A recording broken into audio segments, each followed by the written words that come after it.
Hello, night listener, and welcome to Little Nightmare. I'm Emma, and tonight I'll be keeping you company to help you fall asleep. But before we begin, make sure to subscribe to the channel and leave a comment telling me where you're listening from. Story 1. I had always appreciated the way my desk drawers glided open with a quiet grace, the smooth metal runners performing their silent duty. Yet, as the stillness of the late evening settled, I heard it a muffled tapping, rhythmic and gentle, like a distant metronome.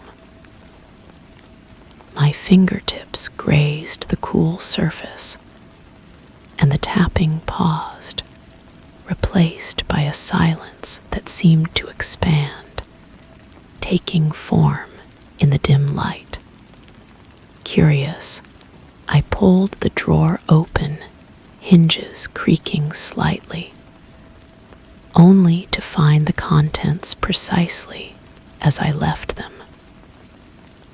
But as I eased it shut, the tapping resumed, a soft echo wrapped in shadows, whispering from within. The sound drew my attention across the narrow courtyard to the building opposite mine. Through my window, I could see into the apartment directly facing my own, where someone sat at a desk much like mine. The figure hunched forward, fingers moving in measured strokes across what appeared to be paper. Tap, tap, tap. The rhythm matched exactly what I heard coming from my own furniture. I found myself watching this person with growing fascination. They wore dark clothing that blended with the shadows of their room, making it difficult to distinguish their exact form. Their movements possessed a mechanical precision that felt oddly soothing. Each gesture flowed into the next with practiced ease, as if they had performed this same ritual countless times before. The tapping from my drawer had stopped the moment I focused on my neighbor. I tested this observation, turning away from the window, and immediately the sound resumed behind me. When I looked back across the courtyard, the figure's hand moved in perfect synchronization with what I heard. This discovery sparked something uncomfortable in my chest, a mixture of curiosity and unease that I couldn't quite name.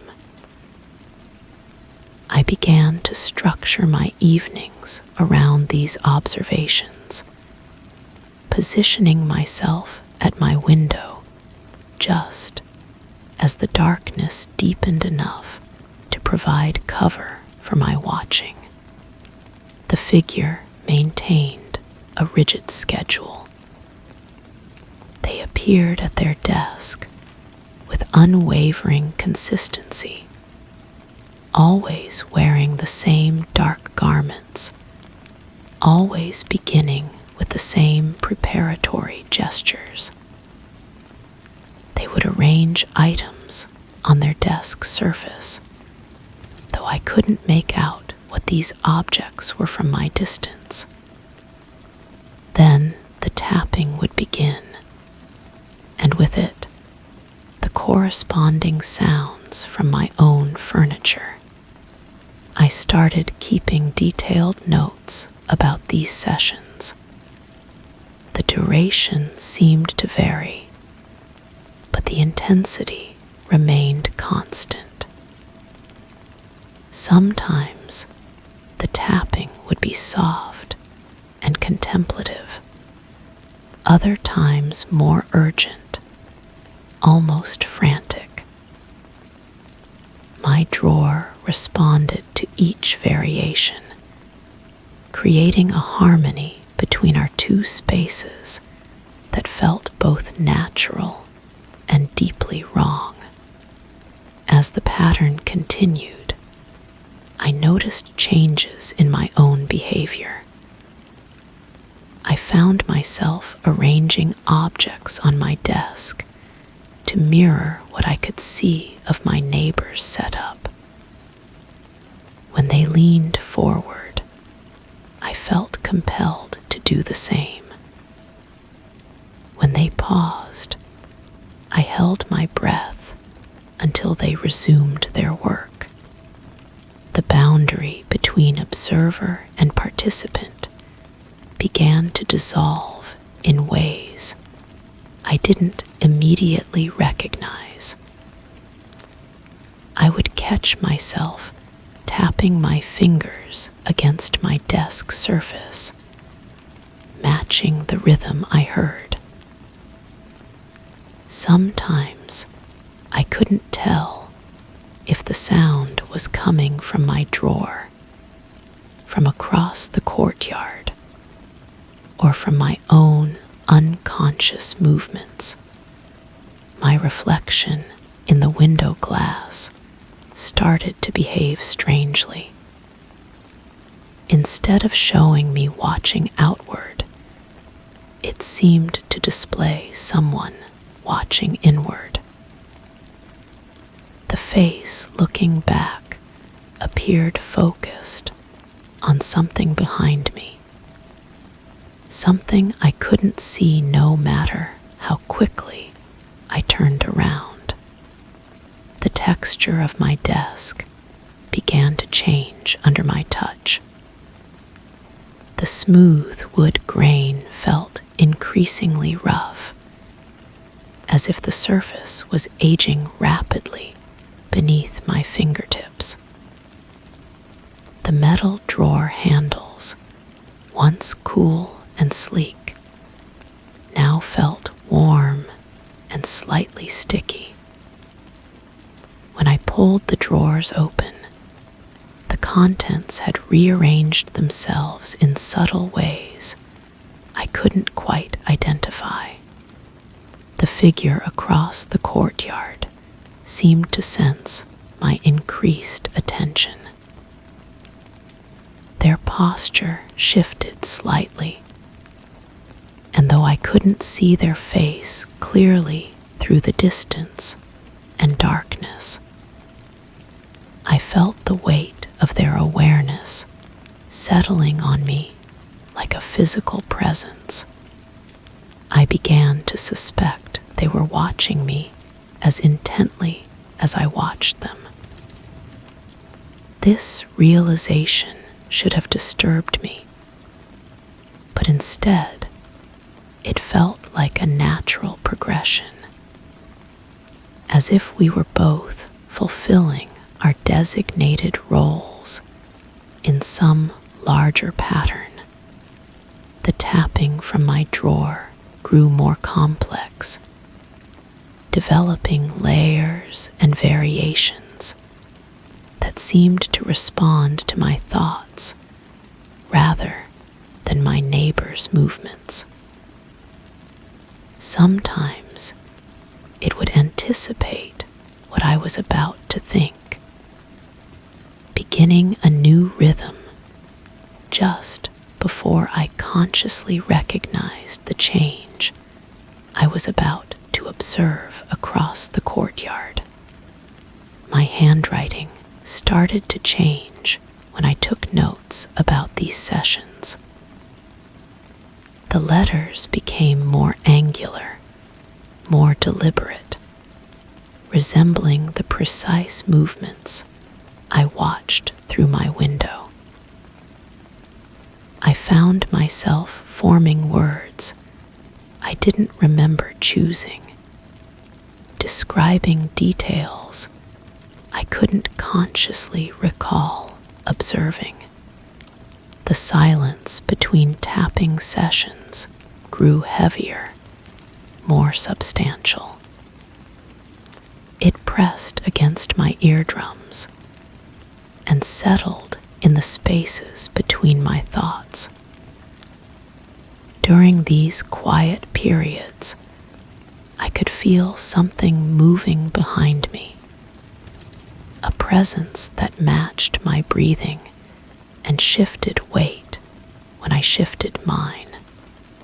The air in my room began to feel solid, as if I were moving through something thicker than atmosphere. Each breath required more effort, and the oxygen tasted metallic, like the flavor of old coins or blood that had been left to dry.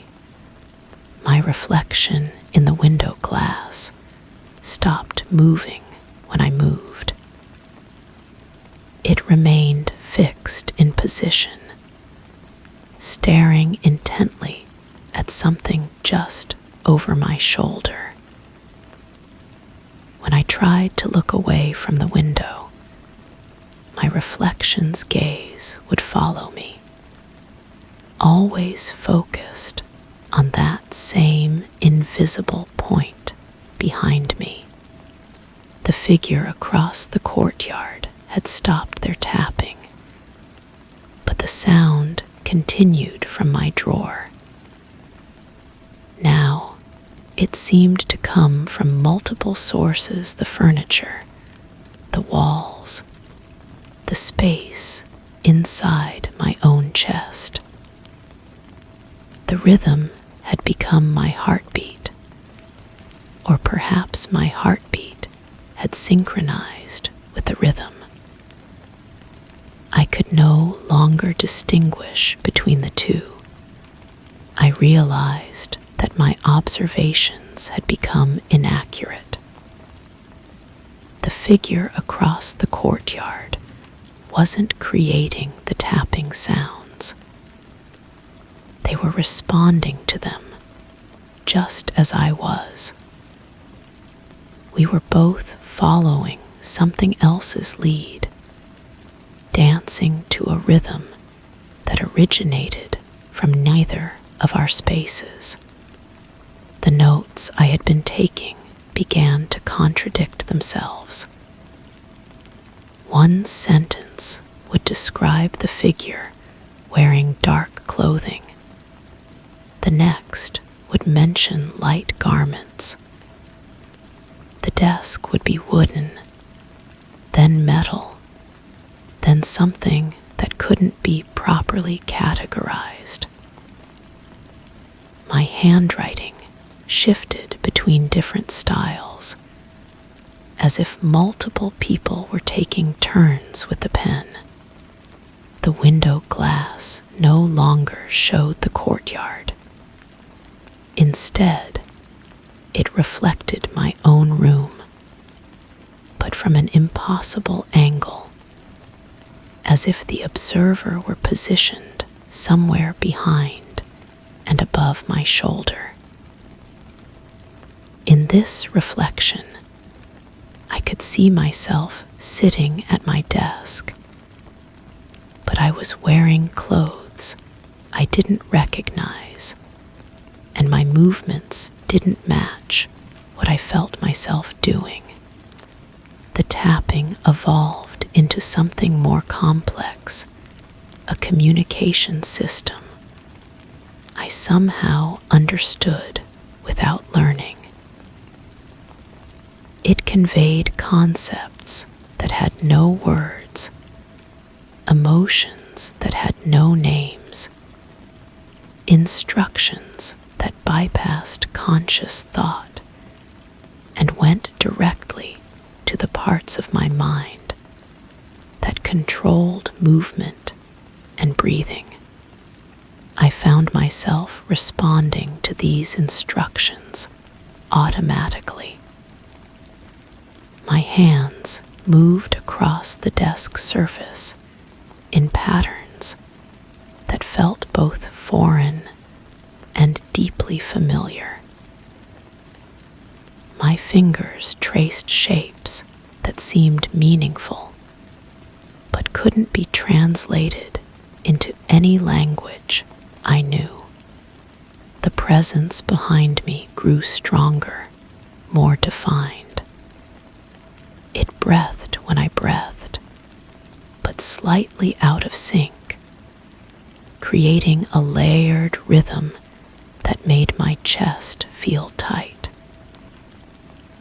Sometimes I could feel its attention focusing on different parts of the room, examining details I hadn't noticed, understanding connections I couldn't grasp. The boundaries of my room began to shift. Walls appeared closer or farther away, depending on where I directed my attention. The ceiling sometimes felt low enough to touch, other times stretched impossibly high into darkness I couldn't penetrate. My desk drawer opened by itself, revealing contents that changed each time I looked.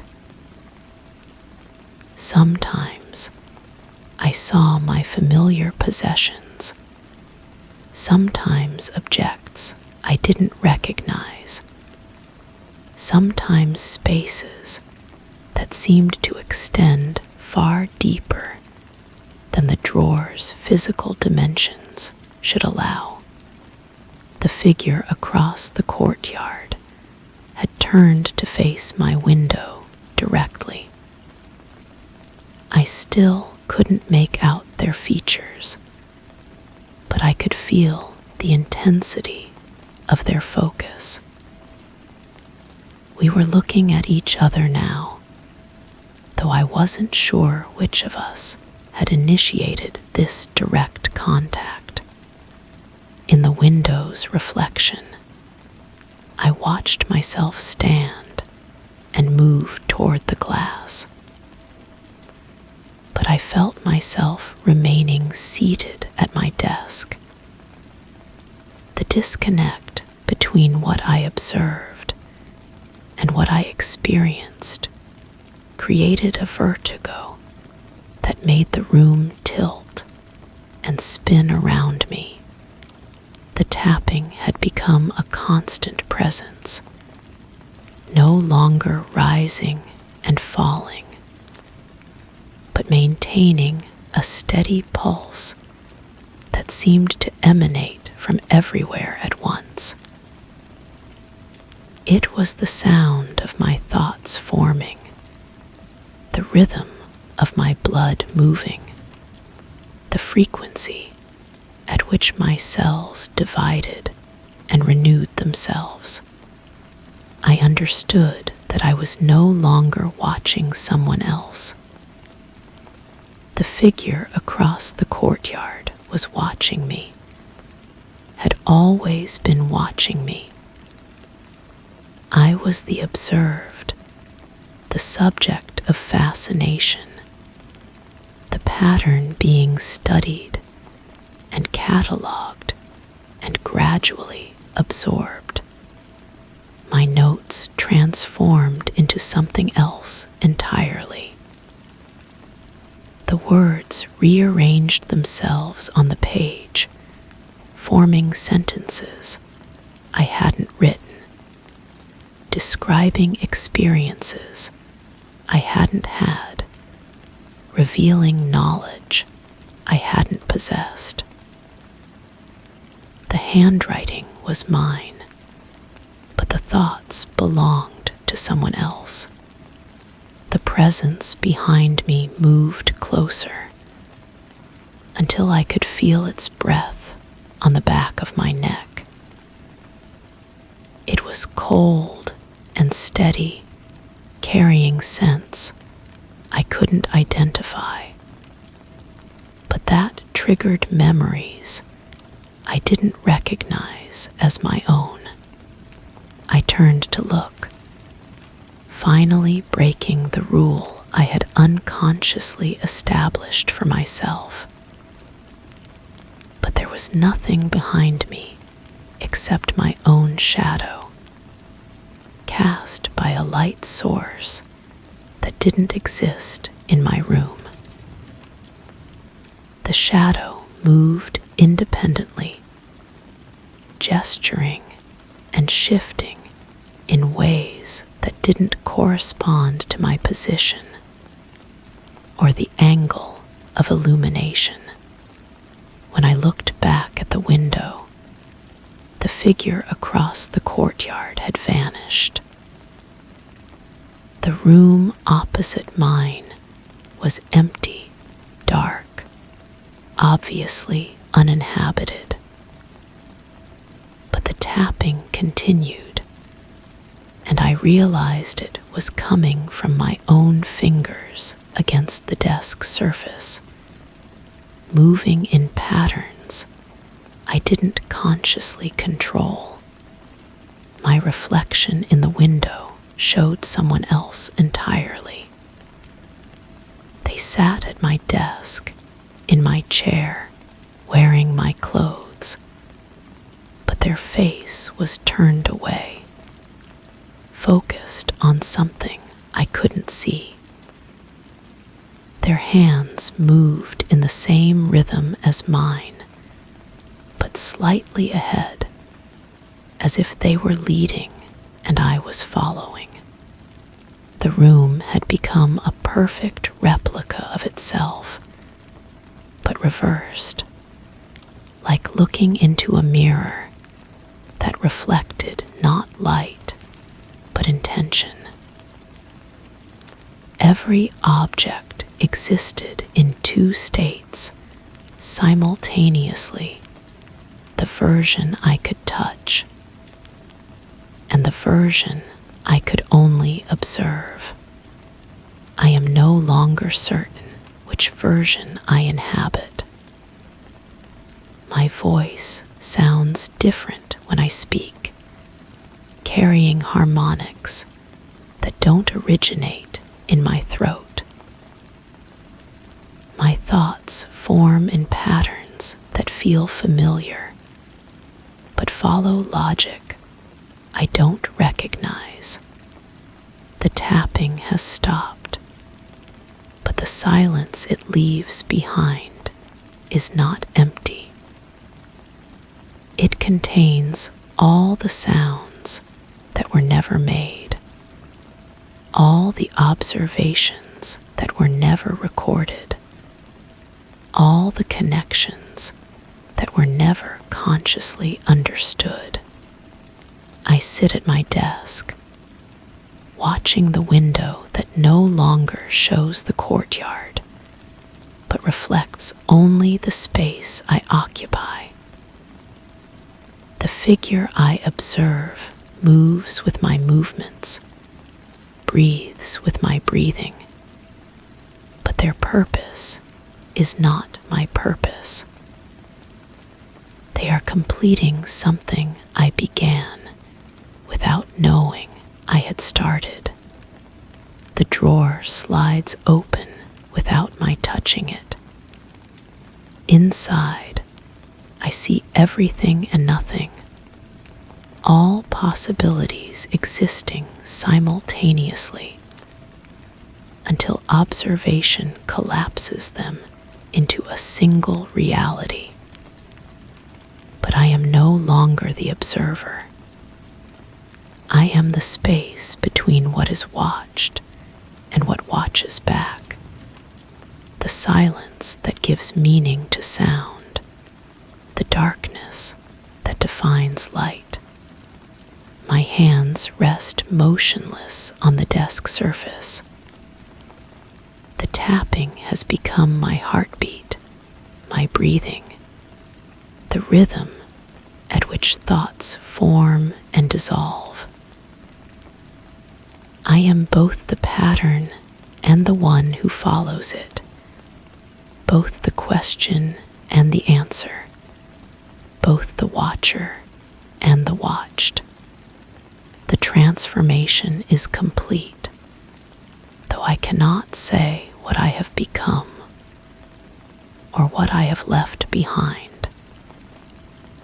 I exist in the space between observation and experience, in the moment between seeing and understanding, in the silence that stretches between one breath and the next.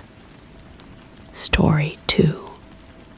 The muted hum of the refrigerator filled the kitchen as the aroma of freshly brewed coffee swirled lazily around me.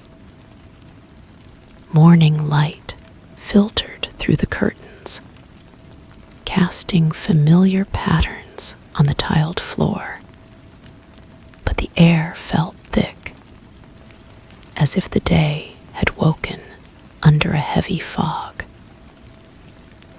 I leaned against the counter, cradling my mug, when a soft scuffle seemed to emanate from the wall behind me.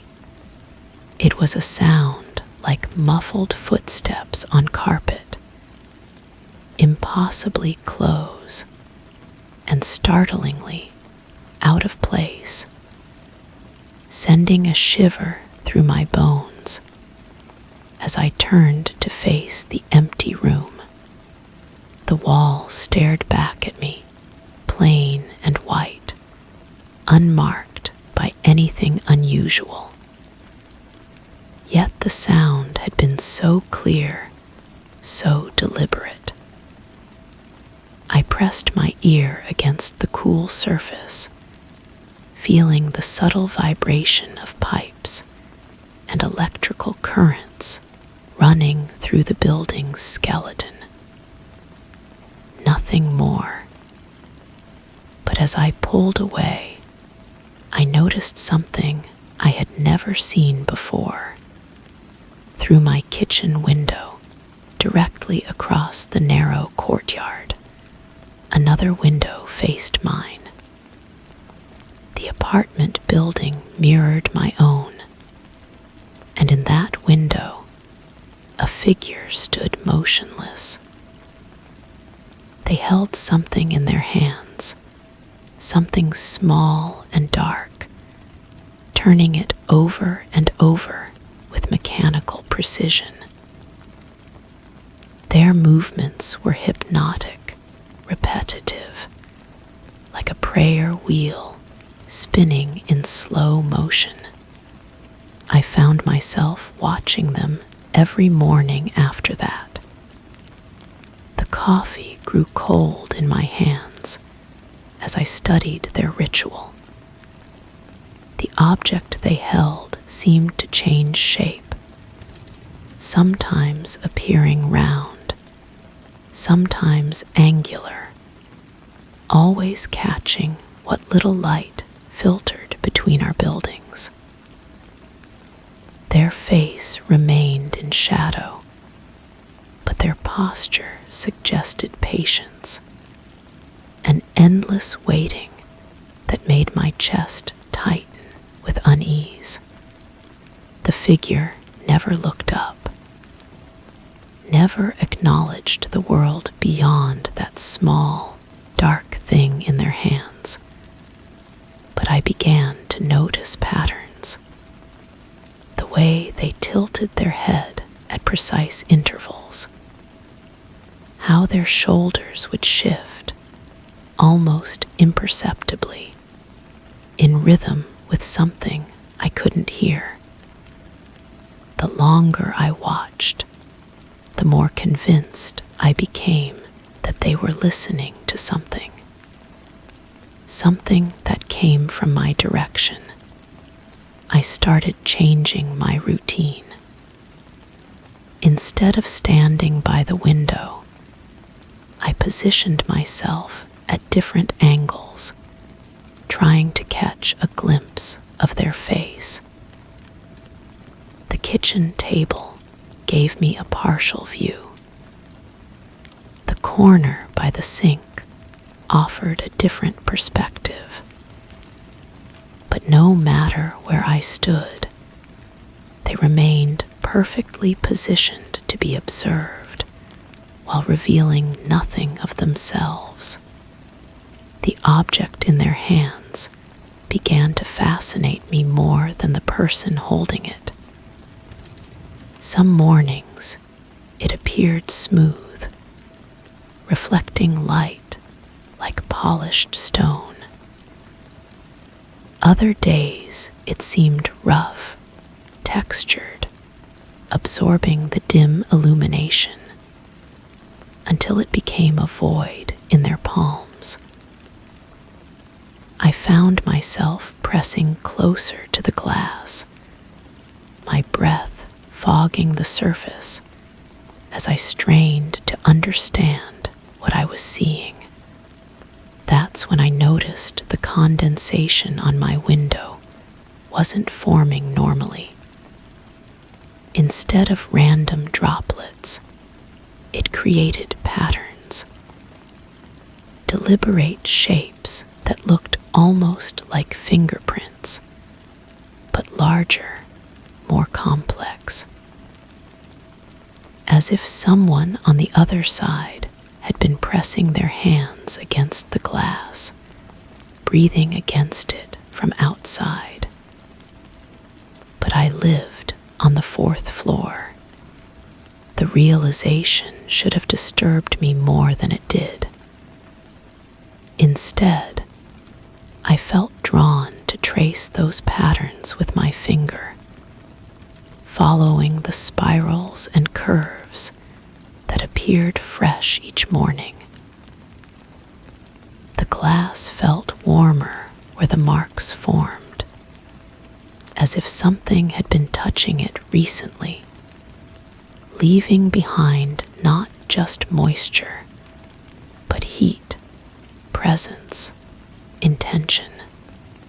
I began to wonder if the figure across the courtyard was watching these patterns form, if they understood what the marks meant while I remained ignorant. The thought made me feel exposed, vulnerable in a way that went deeper than being observed. It was as if my window had become transparent in both directions, but only they could see clearly. The object in their hands started to move differently. Instead of the slow, meditative turning, it began to pulse. Or perhaps that was my imagination, my eyes straining so hard to see that they created motion where none existed. But the pulsing seemed to match something, a rhythm I felt more than heard, like a heartbeat echoing through the walls of the building. I realized I had stopped drinking coffee in the mornings. The mug sat forgotten on the counter while I stood transfixed by the window. My reflection in the glass looked pale, hollow-eyed, but behind it, I could see the figure more clearly now. They had moved closer to their window, close enough that I should have been able to make out their features. Instead, their face seemed to blur whenever I tried to focus on it, as if the glass between us was somehow distorting the image. But their hands remained sharp, clear, holding that impossible object that changed with each glance. Now, it appeared to be moving on its own, shifting between their fingers like something alive. The sight should have been unsettling, but instead I felt a strange sense of recognition, as if I had seen this before, held something similar myself. I looked down at my own hands and found them empty, but my fingers were curved, as if gripping something small and precious. The muscle memory was so strong I could almost feel the weight of it, the texture smooth and rough simultaneously, warm and cold, solid and yielding. My hands began to move in the same repetitive pattern I had been observing, turning and rotating around an object that wasn't there. The figure across the courtyard had stopped moving. They stood perfectly still, and for the first time, I felt their attention focused directly on me. Not on my window, not on the patterns in the condensation, but on me specifically. The sensation was like being touched by invisible hands, examined, measured, understood in ways I couldn't comprehend. I tried to step back from the window, but my feet wouldn't move. My hands continued their mechanical rotation, and I realized I could feel the object now, materializing between my fingers. It was exactly as I had imagined, smooth and rough, shifting in temperature and texture, pulsing with that same rhythm I had been sensing through the walls. The figure in the opposite window was no longer there. The window stood empty, reflecting only the gray light of the courtyard. But I could feel them behind me now, in my kitchen, breathing with the same measured rhythm that pulsed through the object in my hands. I didn't turn around. Some instinct warned me that looking would change everything, would complete a transformation I wasn't ready to acknowledge. Instead, I focused on the object, watching it shift and change, understanding finally that it wasn't an object at all. It was a piece of something larger, something that connected me to the figure I had been watching, to the patterns on the window, to the sounds in the walls. We were part of the same system, the same endless observation that had no beginning and no end. My reflection in the window looked different now. The face was sharper, more focused, but somehow less familiar. My eyes had developed the same patient, waiting quality I had observed in the figure across the courtyard. My hands moved with the same mechanical precision, turning and rotating the piece of connection that bound us together. Someone will stand at their window tomorrow, watching me as I once watched the figure across the courtyard. They will notice the patterns I create, the rhythm of my movements, the way the light catches on the object in my hands. They will feel drawn to observe, to understand, to step closer to their window until the glass fogs with their breath and strange patterns begin to form, and I will be waiting, patient and still, holding this piece of something larger, ready to share the weight of endless watching with another pair of hands, another set of eyes, another consciousness ready to join the observation that never ends. The kitchen is quiet now. The refrigerator hums its familiar tune. But I am no longer the one listening. Story 3. It began subtly. Every afternoon, just as the clock ticked its way toward 3, I would feel the familiar chill unfurl across the room. The air seemed to thicken, quieter than silence, as the second hand on my old mantel clock stuttered briefly. Then, without fail, the chime would start its 3 tentative strikes, the last note lingering, a ghostly echo suspended in the air.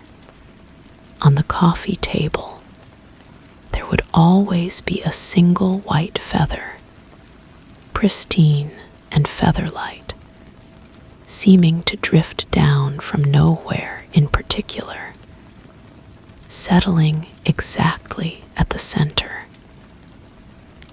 I'd sweep it away, only to find it there again the next day, untouched, undisturbed.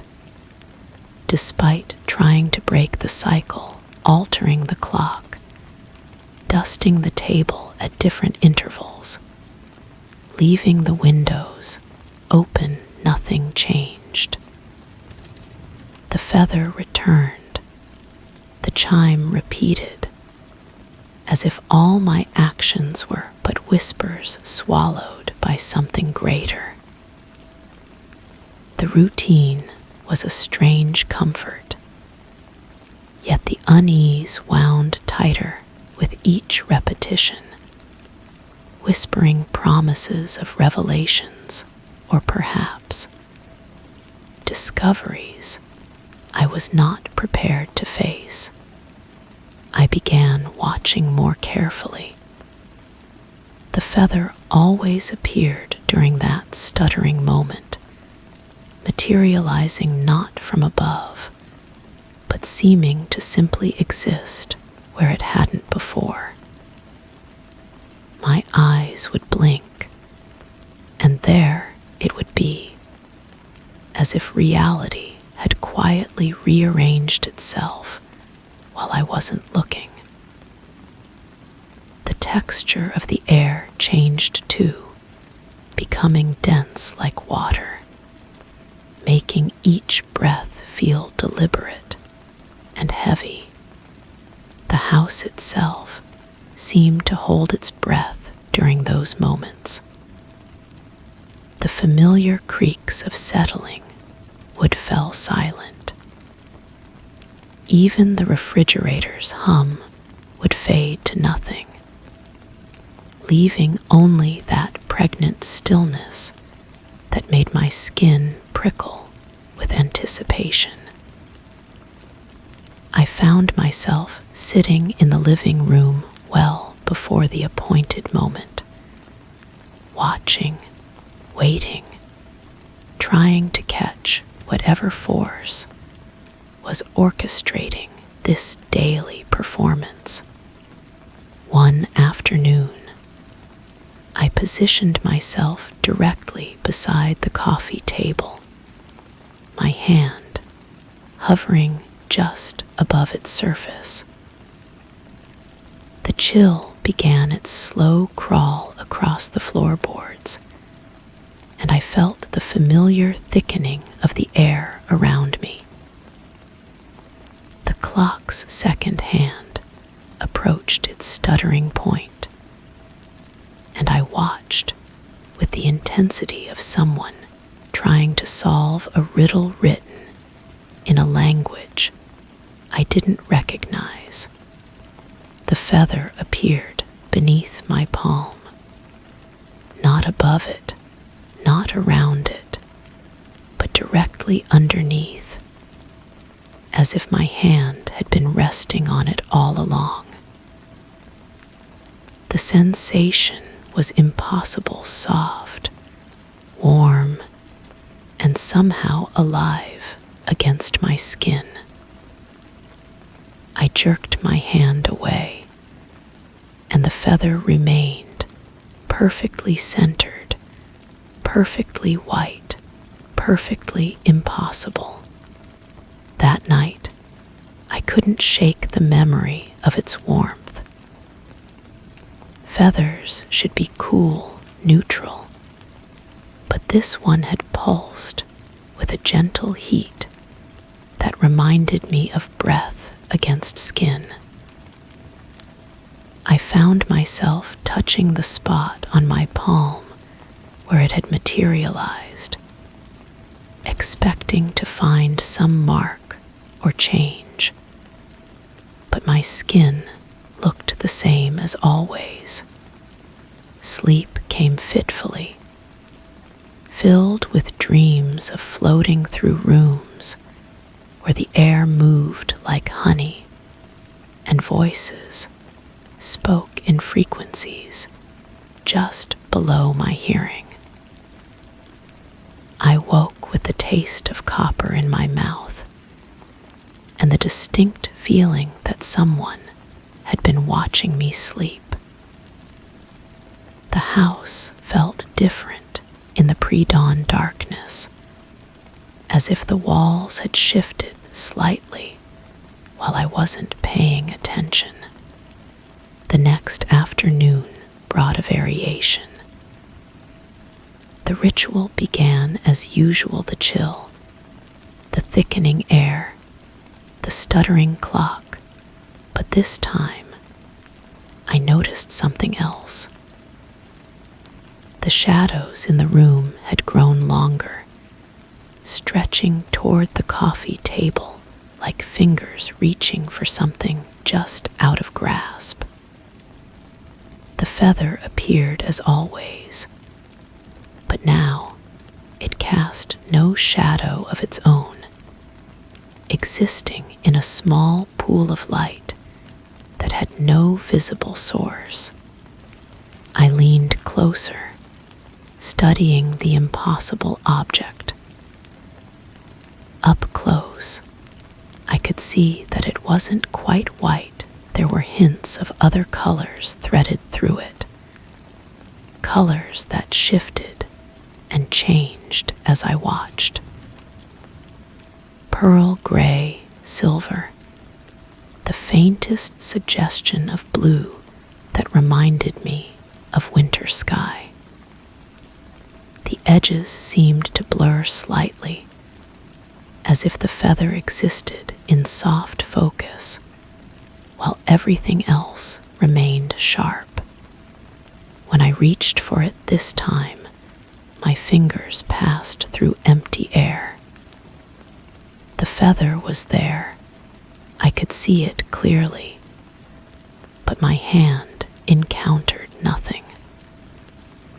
I tried again, moving slowly, deliberately, but it was like trying to grasp a reflection. The feather remained visible, untouchable, occupying a space that my physical presence couldn't quite reach.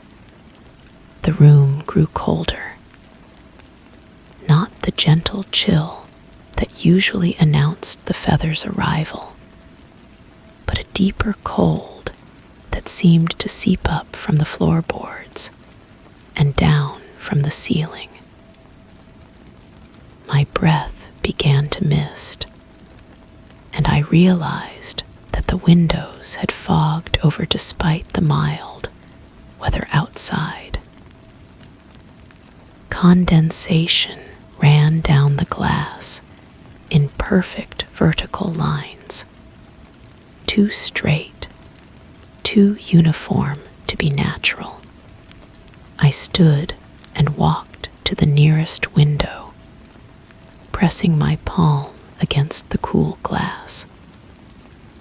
The fog cleared in a perfect handprint shape, but what I saw outside made my stomach clench with unease. The world beyond looked wrong somehow, the colors too saturated, the shadows falling at impossible angles. A bird sat motionless on the fence, its head turned toward the house, and I couldn't shake the feeling that it was watching me with an intelligence that birds shouldn't possess.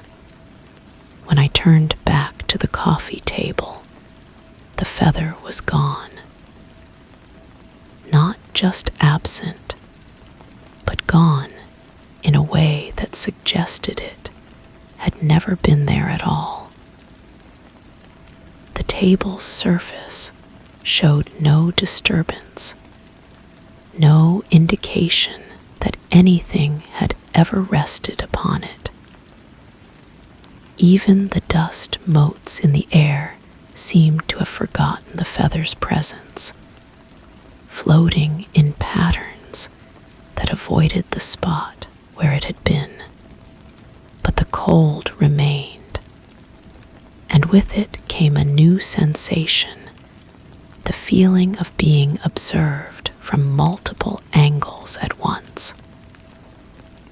I turned slowly, scanning the room, but found nothing out of place. The sensation persisted, growing stronger, until I felt surrounded by invisible watchers whose attention pressed against my skin like a physical weight. The house began to change after that. Subtle alterations that I noticed only in my peripheral vision, doorways that seemed narrower, ceilings that appeared higher, walls that curved slightly where they should have been straight. When I looked directly at these changes, everything appeared normal, but the wrongness lingered at the edges of my perception like a persistent itch I couldn't scratch. Sounds began to accompany the afternoon ritual. Soft whispers that might have been wind through leaves, if there had been any wind, if there had been any leaves near the windows. Footsteps on the floor above, despite the fact that I lived in a single-story house. The gentle creak of a rocking chair that I didn't own, coming from a room that didn't exist. I started keeping a journal, trying to document the changes. But the words looked strange on the page, familiar letters arranged in patterns that felt foreign and uncomfortable. My handwriting, which had always been neat and controlled, became loose and flowing, as if someone else was guiding my pen. The ink seemed to shimmer slightly, never quite drying completely, remaining wet to the touch even days after I'd written the entries. The feather's appearances became less predictable. Sometimes it would materialize on the coffee table as usual. Other afternoons, I would find it balanced on the edge of a bookshelf or resting on the windowsill or floating just above the floor in the center of the room. Each location felt significant, as if the feather was trying to draw my attention to something specific, but I couldn't decipher the pattern. I began to suspect that the house was teaching me a new language, one written in temperature changes and shifting shadows, in the placement of impossible objects and the quality of silence. The feather was just the beginning, a simple word in a complex sentence that I was only starting to understand. My reflection in mirrors started to lag slightly behind my movements. Not enough to be obvious, but sufficient to create a constant sense of disconnection from my own image. I would turn my head, and my reflection would follow a heartbeat later, as if it was thinking about whether to obey. My eyes in the mirror seemed darker than they should be, holding depths that hadn't been there before. The afternoon ritual expanded. The feather still appeared, but now it was accompanied by other phenomena. Flowers bloomed in impossible colors on the wallpaper, their petals seeming to move with a breeze that I couldn't feel. The carpet developed patterns that shifted when I wasn't looking directly at them. Geometric designs that hurt to focus on for too long. The air itself began to taste different, sweeter, with an underlying metallic note that coated my tongue and lingered long after the phenomena faded. I realized that I was changing too. My movements had become more fluid, my steps silent on floors that used to creak under my weight. My skin felt different, more sensitive to temperature and texture, as if an extra layer of perception had been added to my nervous system. I could sense the presence of the invisible watchers more clearly now, feel their attention like warm breath on the back of my neck. The boundary between the afternoon ritual and the rest of my existence began to blur. The chill that once announced the feather's arrival now lingered throughout the house, a constant reminder of the mystery that had taken root in my daily life. The thickened air became my normal atmosphere, making the outside world feel thin and insubstantial whenever I ventured beyond my doors. I stopped trying to solve the mystery and began to inhabit it instead. The feather was no longer an intrusion, but a familiar presence, as much a part of my routine as morning coffee or evening news. I found myself looking forward to its appearances, anticipating the moment when reality would soften around its edges and allow something impossible to exist in my living room. The house had become a different place entirely. though it looked the same to any visitor who might have stopped by. The walls held secrets now. The floors remembered footsteps that weren't quite mine, and the air hummed with possibilities that existed just beyond the reach of ordinary perception. I was no longer simply living in the house. I was participating in whatever larger pattern had chosen this place, this routine, this particular manifestation of the impossible. The feather still appears each afternoon, but now I understand that I am as much a part of its mystery as it is a part of mine.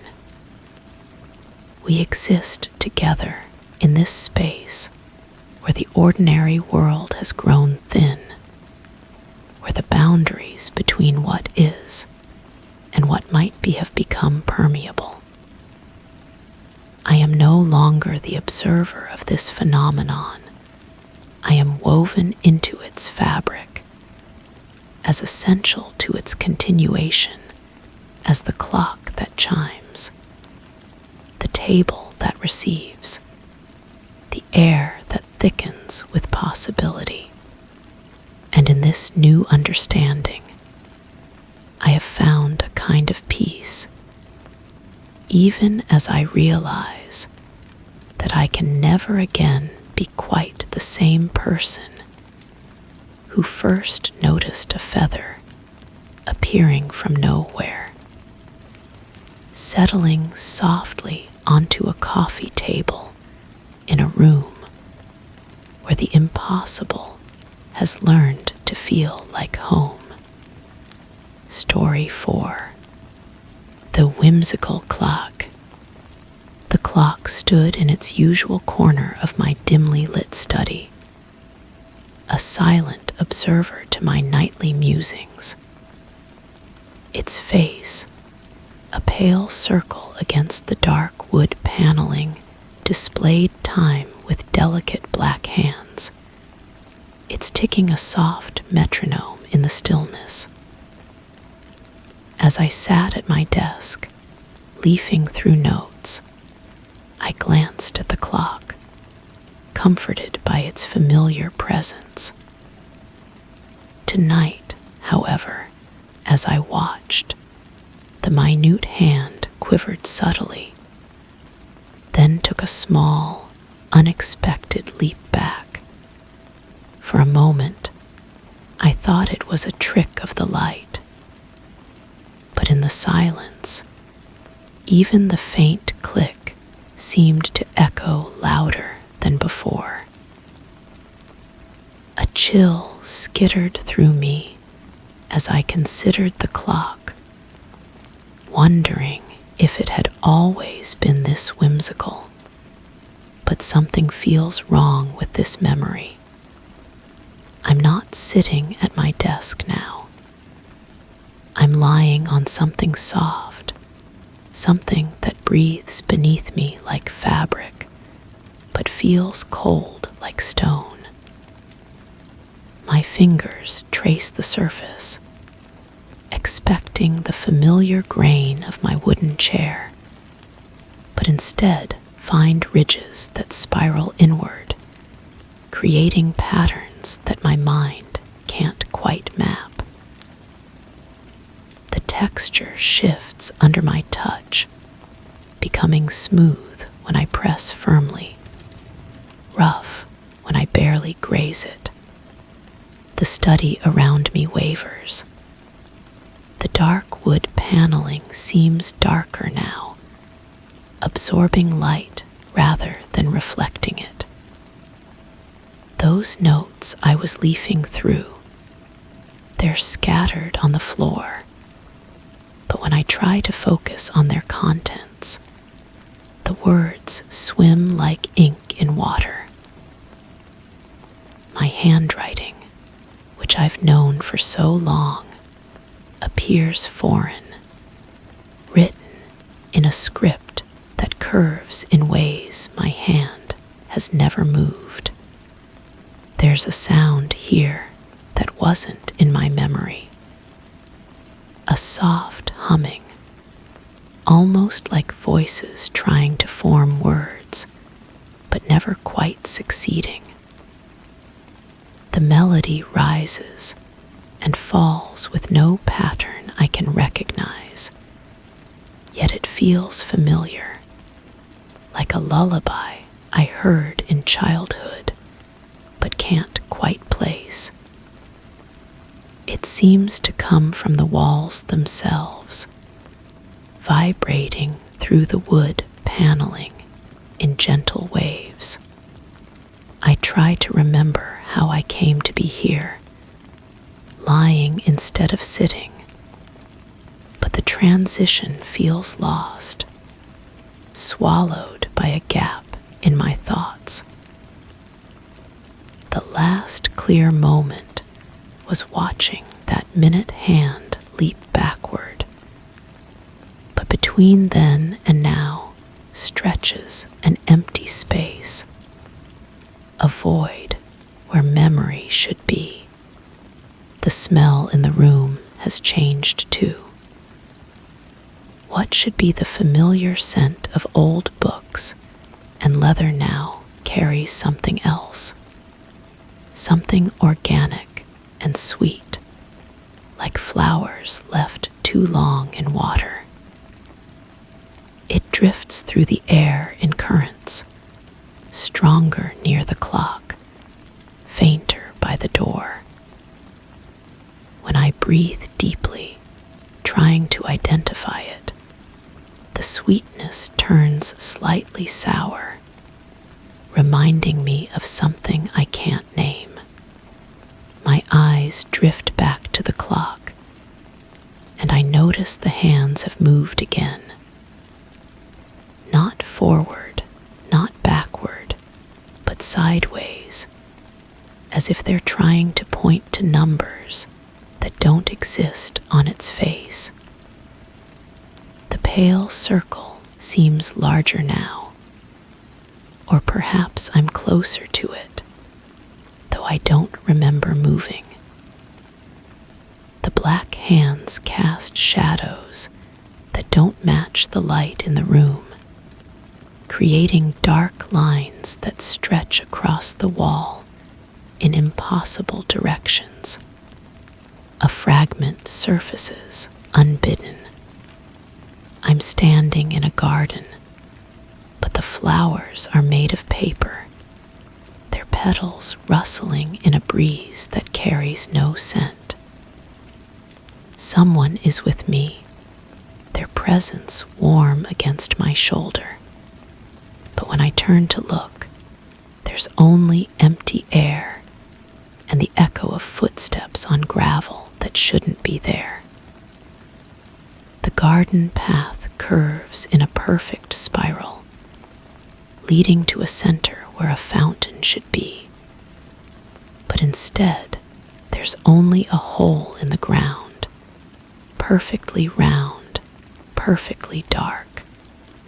This memory feels real, but I know I've never seen such a garden.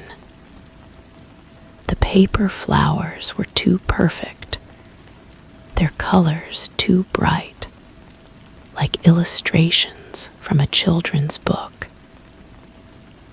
Yet, I can still feel the texture of their petals when I touched them, smooth and slightly warm, nothing like paper should feel.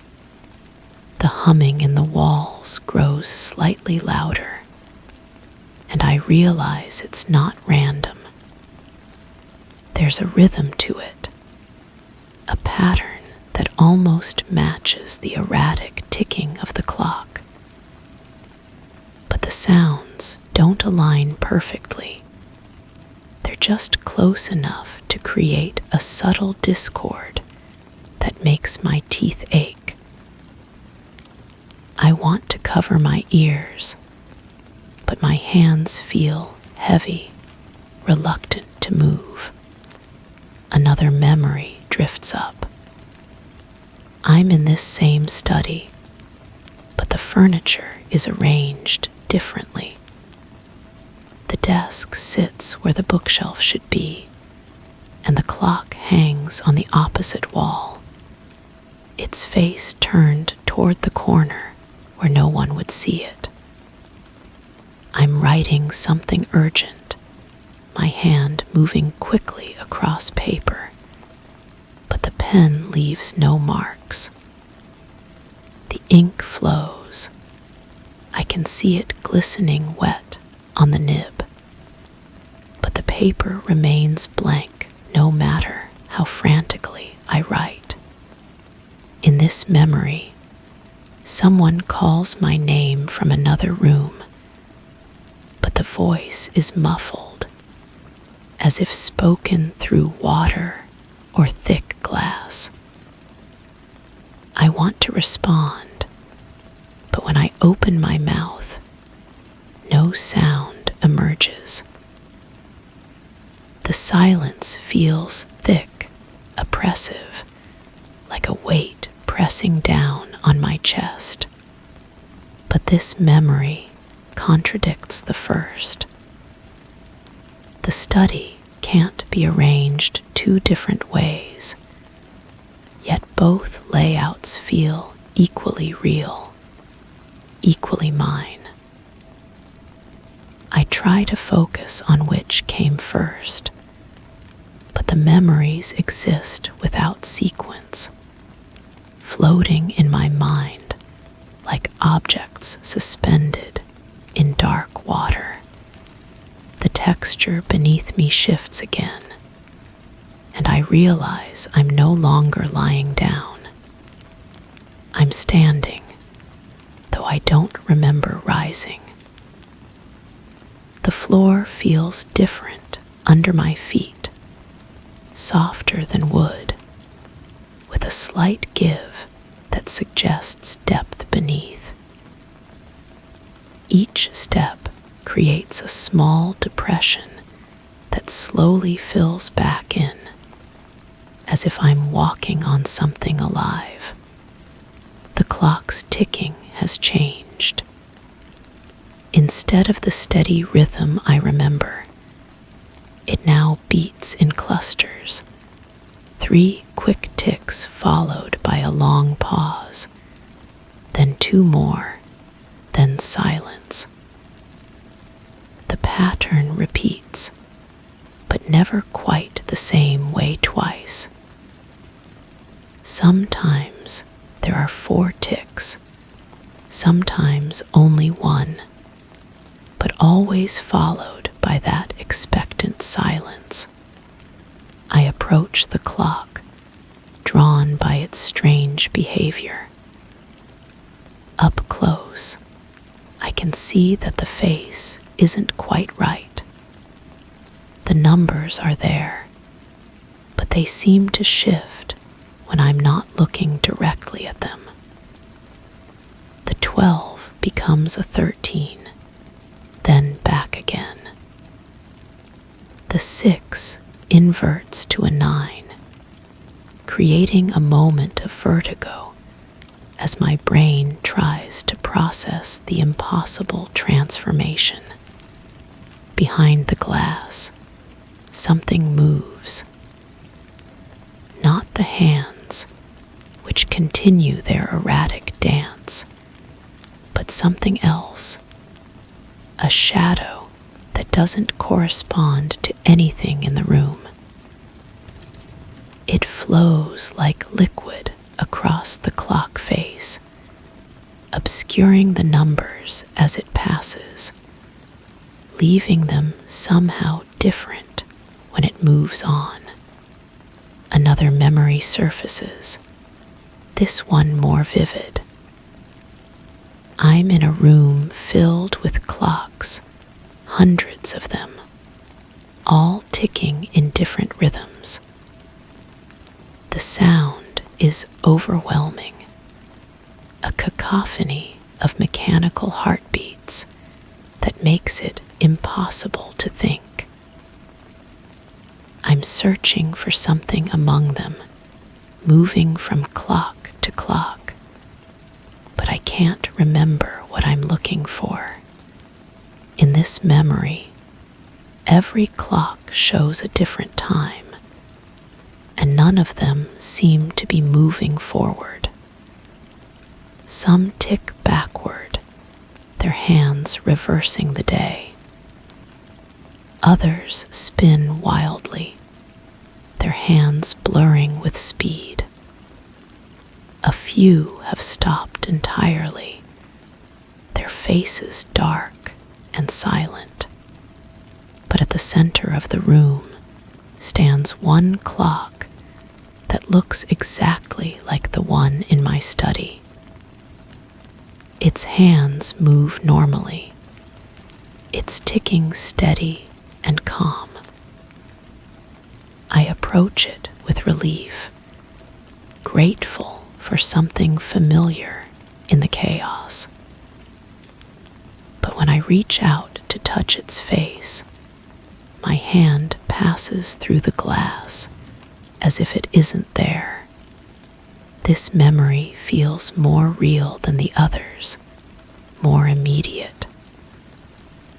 I can still hear the echo of all those ticking clocks, still feel the frustration of searching without knowing what I sought. Yet, I know I've never been in such a room. The memory belongs to someone else, or to a version of myself I don't recognize. The humming in the walls has grown more complex, layering voices upon voices, until it sounds almost like a conversation. I strain to make out words, but they remain just beyond understanding, like hearing people talk in the next room through thick walls. Sometimes a syllable emerges clearly, but it's always in a language I don't recognize, though it feels like I should. The sweet smell has intensified, and now I can identify it. Jasmine, but not quite right. Real jasmine has a delicate fragrance, but this is too heavy, too cloying, like artificial perfume that mimics the flower without capturing its essence. It makes me slightly nauseous, yet I find myself breathing deeply, as if trying to extract some hidden meaning from the scent. I turn away from the clock, but the room has changed again. The door, which should be behind me, is now to my left. The bookshelf has moved closer, its volumes pressed against the wall in a way that suggests the room has grown smaller. The ceiling feels lower too, though when I look up, it appears the same height as always. A memory fragment flashes, brief but intense. I'm running through corridors that stretch endlessly in both directions. My footsteps echo strangely, creating sounds that don't match the rhythm of my movement. Behind me, something follows, but not footsteps. It's more like the sound of fabric dragging across stone, soft but persistent. I never see what pursues me, but I can feel its presence, patient and inevitable.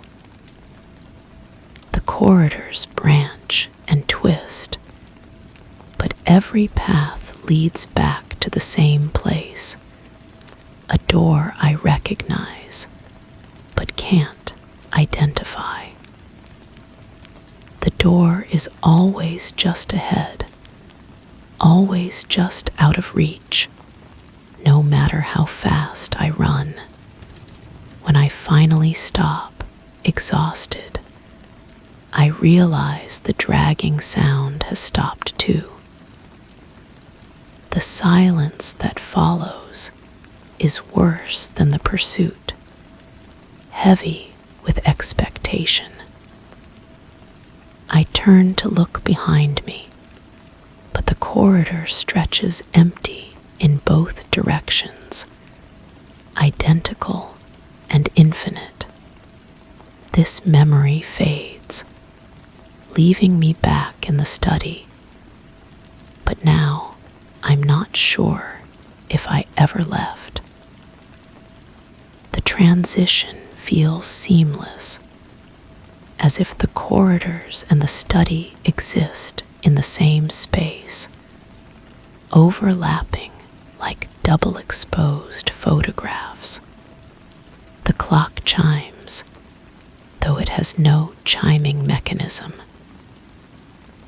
The sound is soft, musical, like crystal bells touched by a gentle breeze.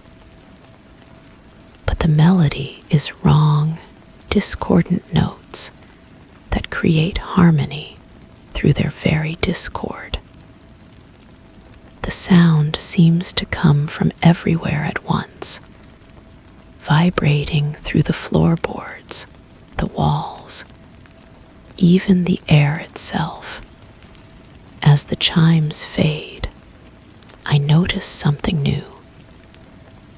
There are marks on the wall around the clock, scratches in the dark wood that form patterns. They look like tally marks, but they're arranged in spirals rather than straight lines. Some are deeper than others, as if carved with increasing urgency or desperation. I don't remember making these marks, but when I trace them with my finger, they feel familiar. My finger fits perfectly in each groove, as if I've followed this path many times before. The wood is smooth where I've touched it, worn by repeated contact. A memory rises, darker than the others. I'm standing in this same spot, carving these same marks with something sharp.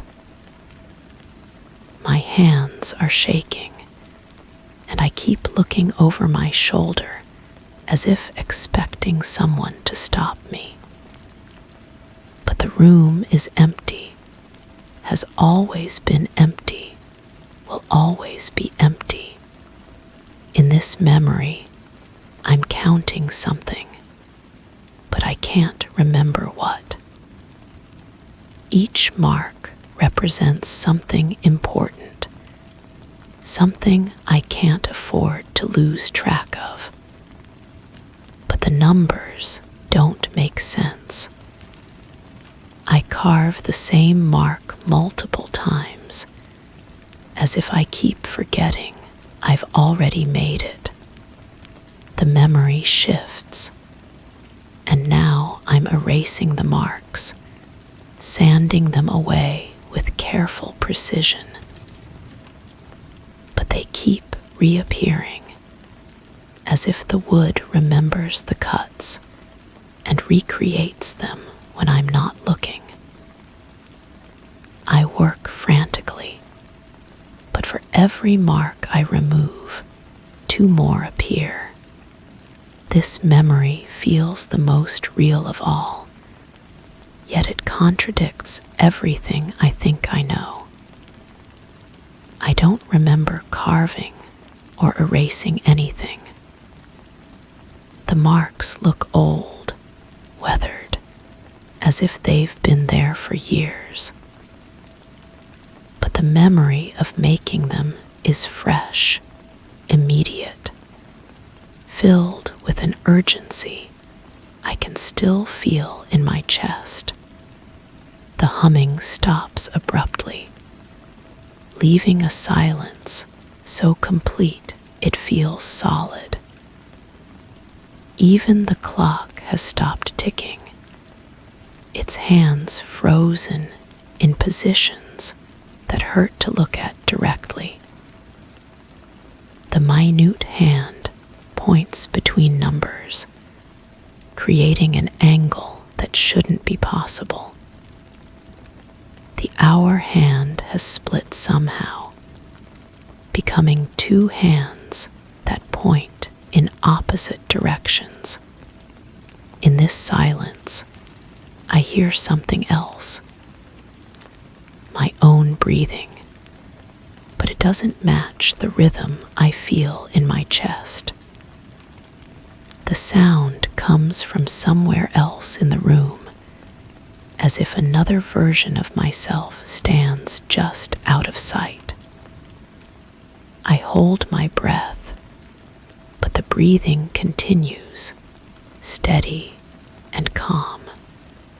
I turn toward the sound, but there's nothing there. Just the familiar furniture, the scattered notes, the marks around the clock.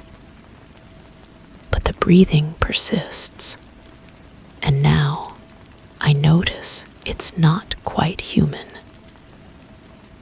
The intervals are wrong, too long between inhale and exhale, as if the breather doesn't need oxygen in the same way I do. A final memory surfaces, the one I've been avoiding. I'm sitting at my desk, just as in the beginning, but now I understand what I was really doing. Those notes I was leafing through weren't research or correspondence. They were instructions, written in my own hand, but containing knowledge I don't remember acquiring. The instructions are simple, elegant in their clarity. They explain how to forget, how to carve away unwanted memories and replace them with fragments that feel real but aren't. They describe the process of creating loops, cycles of forgetting and remembering that trap the mind in comfortable confusion. At the bottom of the final page, in handwriting that's unmistakably mine, but somehow foreign, is a single sentence that makes my blood freeze. It's not what the sentence says that terrifies me, but the fact that I chose to write it, chose to remember it, chose to forget that I remembered it. The sentence explains why I'm here, why the room keeps changing, why my memories contradict each other. But more than that, it explains why I wanted this confusion, why I chose to trap myself in this cycle of fragmented recollection. I wrote that I was tired of remembering who I really was. The clock begins ticking again, but now its rhythm matches the breathing I still hear from somewhere else in the room. The hands move normally, steadily, as if nothing strange has happened. The minute hand no longer jumps backward. It moves forward with mechanical precision. But something has changed. The room feels different, though everything appears the same. The shadows fall at slightly different angles. The smell of jasmine has faded, replaced by something cleaner, more antiseptic. The humming in the walls has returned, but now it sounds almost like music, a lullaby that makes my eyelids heavy. I find myself back at my desk, though I don't remember walking there. The notes are arranged neatly before me, their contents clear and readable. My handwriting looks normal again, familiar, comforting. The instructions are gone, replaced by innocent research notes about nothing in particular. The clock stands in its usual corner, a silent observer to my nightly musings. Its face, a pale circle against the dark wood paneling, displays time with delicate black hands. It's ticking a soft metronome in the stillness. As I sit at my desk, leafing through notes, I glance at the clock, comforted by its familiar presence. But tonight, as I watch, something feels different. The minute hand moves steadily forward, never wavering, never jumping. Its movement is too perfect, too predictable, like a performance I've seen before. In the silence, the ticking sounds hollow, echoing in spaces that shouldn't exist. A chill skitters through me as I consider the clock, wondering if it has always been this precise, this relentlessly normal. And somewhere in the back of my mind, a small voice whispers that I've been here before, that I'll be here again, that this moment of recognition is just another fragment in an endless cycle of forgetting. The clock ticks on, marking moments in a loop that has no beginning and no end. While I sit and wonder why the familiar has become so strange, and why the strange feels so much like coming home. Story 5. I keep writing about the watch, but I don't remember buying it. The leather strap feels worn against my skin, molded to fit perfectly, as if it's been there for years. When did I start wearing it? The question sits heavy in my chest like swallowed glass.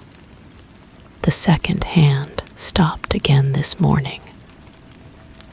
I counted my heartbeats while watching it freeze between the 7th and 8th mark. 43 beats. Always 43. The silence stretches until that soft rustling begins, paper on paper, somewhere inside the mechanism. My apartment feels different when the watch stops. The walls seem closer, breathing with a rhythm that doesn't match mine. I've started leaving the lights on, but they flicker now in patterns I almost recognize. 3 quick pulses, then darkness for exactly as long as it takes me to exhale completely. under my bed. My handwriting fills every page, but I don't remember writing any of it. The entries describe the watch in detail, sketches of its face from every angle. One drawing shows the inside, gears and springs I've never seen. At the bottom of that page, in letters pressed so hard they tore the paper, it knows when I'm sleeping. The rustling is getting louder. Sometimes I think I can make out words, whispered conversations in a language that feels familiar but wrong. I held the watch to my ear for an hour yesterday, trying to understand. My wrist went numb, but I couldn't pull away. The warmth had spread up my arm, settling behind my ribs like a second heartbeat. I don't eat much anymore. Food tastes like copper and old leather. When I look in the mirror, my reflection wears the watch on the opposite wrist. I checked my arm, confirmed it was on the right. But the mirror insists otherwise, and now I'm not sure which version of me is telling the truth. The watch face is changing. The numbers blur when I'm not looking directly at them, rearranging themselves into symbols I almost remember from dreams. 7 looks like a tiny door. 12 resembles a key.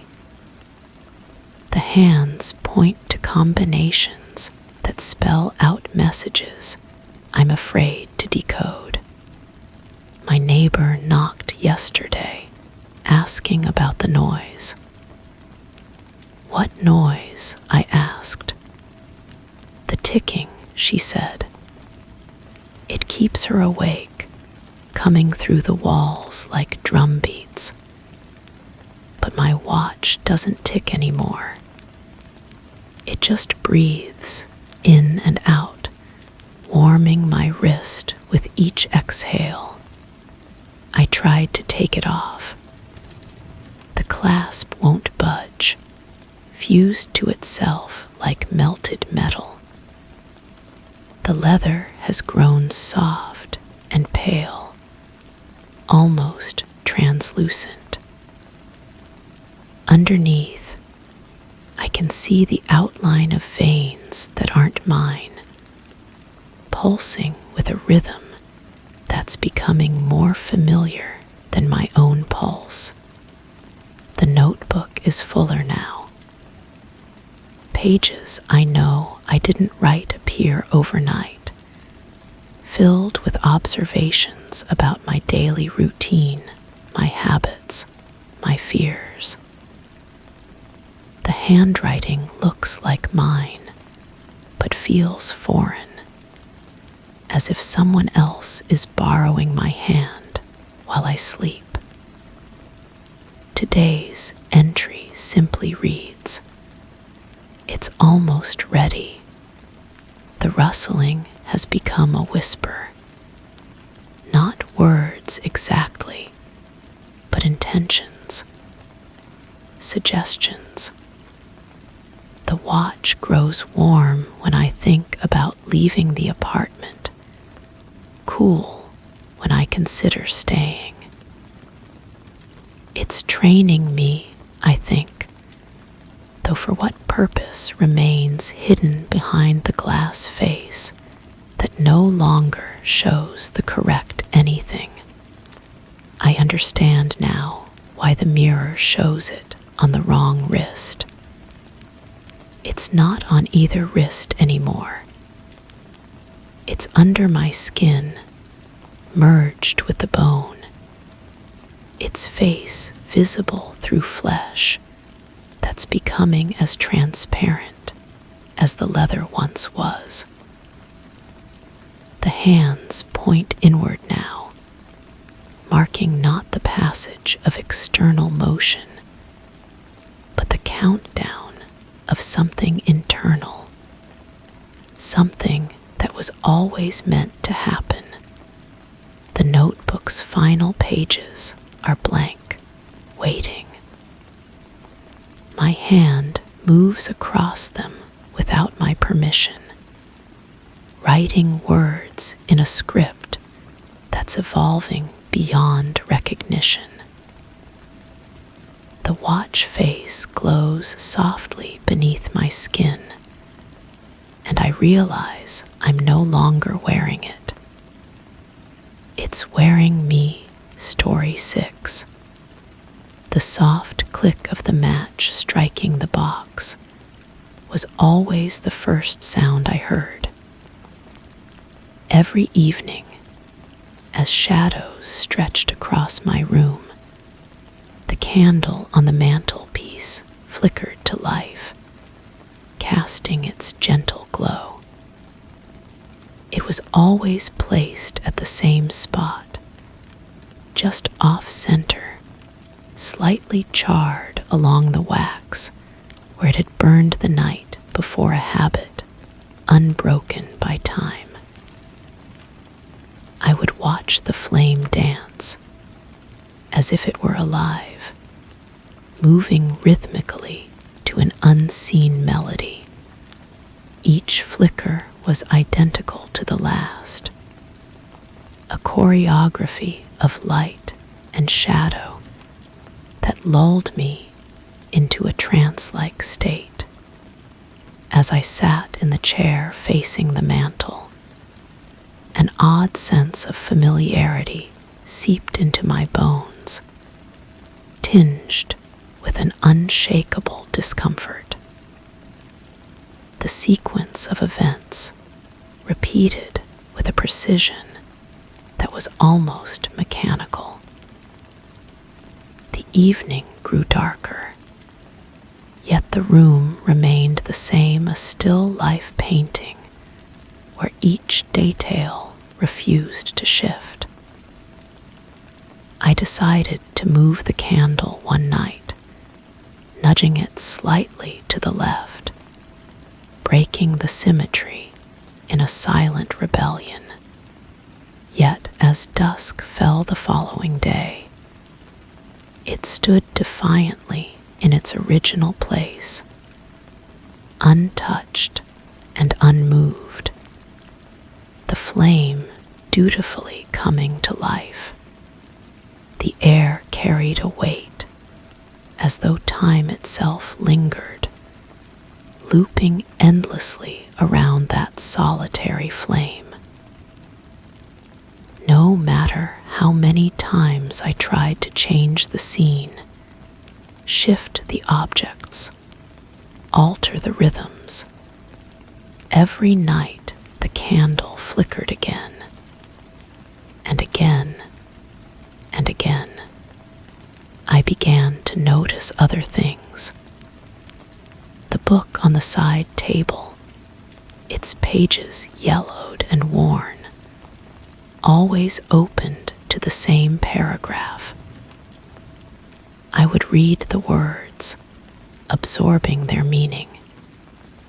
Yet by the next evening, the bookmark had somehow migrated back to that identical passage. The leather binding felt different under my fingertips, sometimes smooth, sometimes rough with age, though my eyes insisted it remained unchanged. The scent of burnt paper drifted through the room, sharp and acrid, despite the dampness that seemed to cling to every surface. My coffee cup, positioned precisely 3 inches from my right elbow, contained liquid that tasted of copper one sip, vanilla the next. The inconsistency made my stomach turn, yet I found myself reaching for it with the same automatic gesture each evening. The soft click of the match striking the box was always the first sound I heard. But wait, I had already lit the candle. Hadn't I? The flame danced before me, casting familiar shadows that seemed to lag just a heartbeat behind the movement of the fire itself.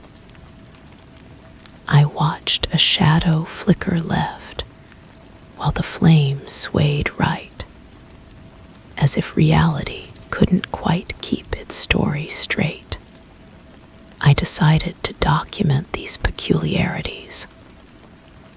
Taking pen to paper, I wrote down each detail, each anomaly, creating a record that would surely reveal the pattern. The ink flowed smoothly, forming words I recognized as my own handwriting. Yet, when I reviewed my notes, the sentences seemed foreign, written in a voice that felt both mine and not mine.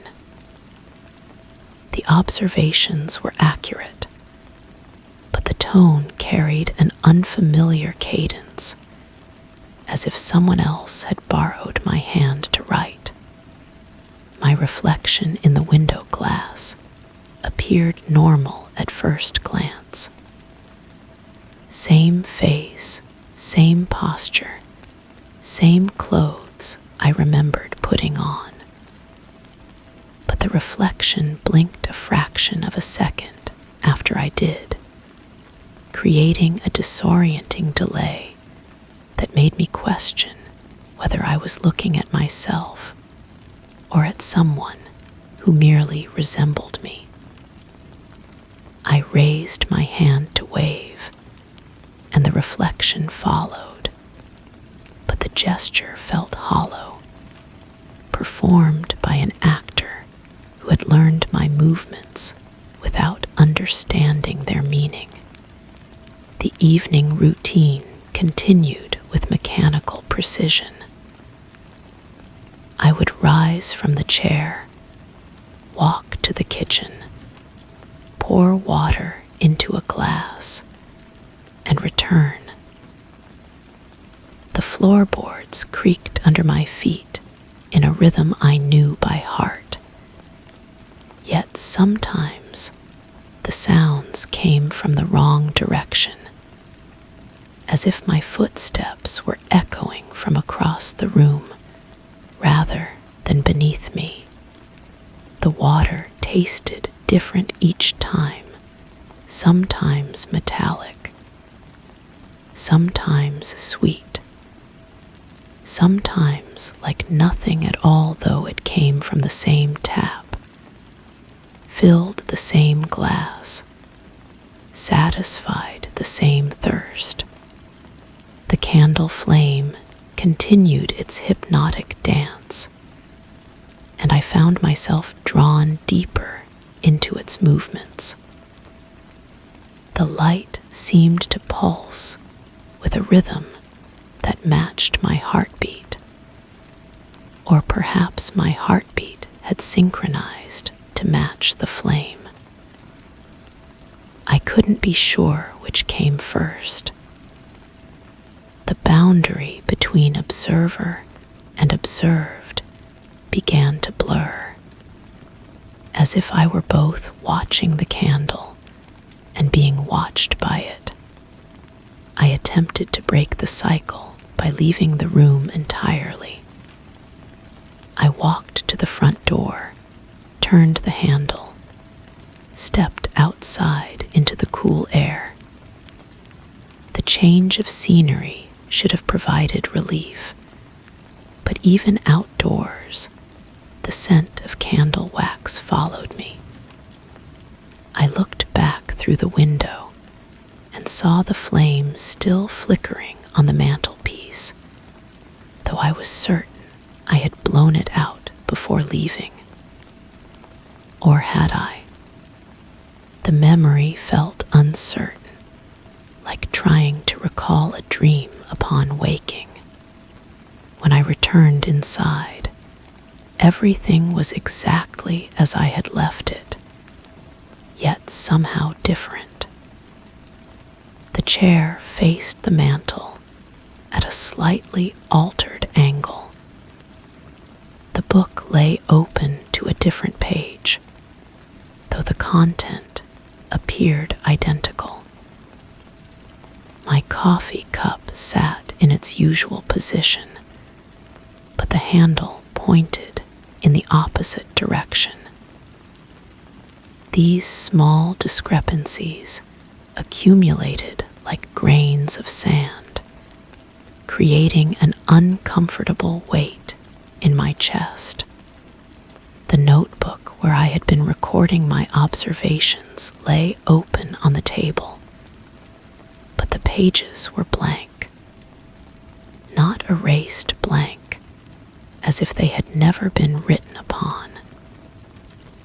I picked up the pen and began to write again, describing the empty pages, the missing notes, the growing sense that reality was editing itself around me. The words flowed easily, but as I wrote, I noticed that my handwriting was changing, becoming neater, more controlled, less recognizably mine.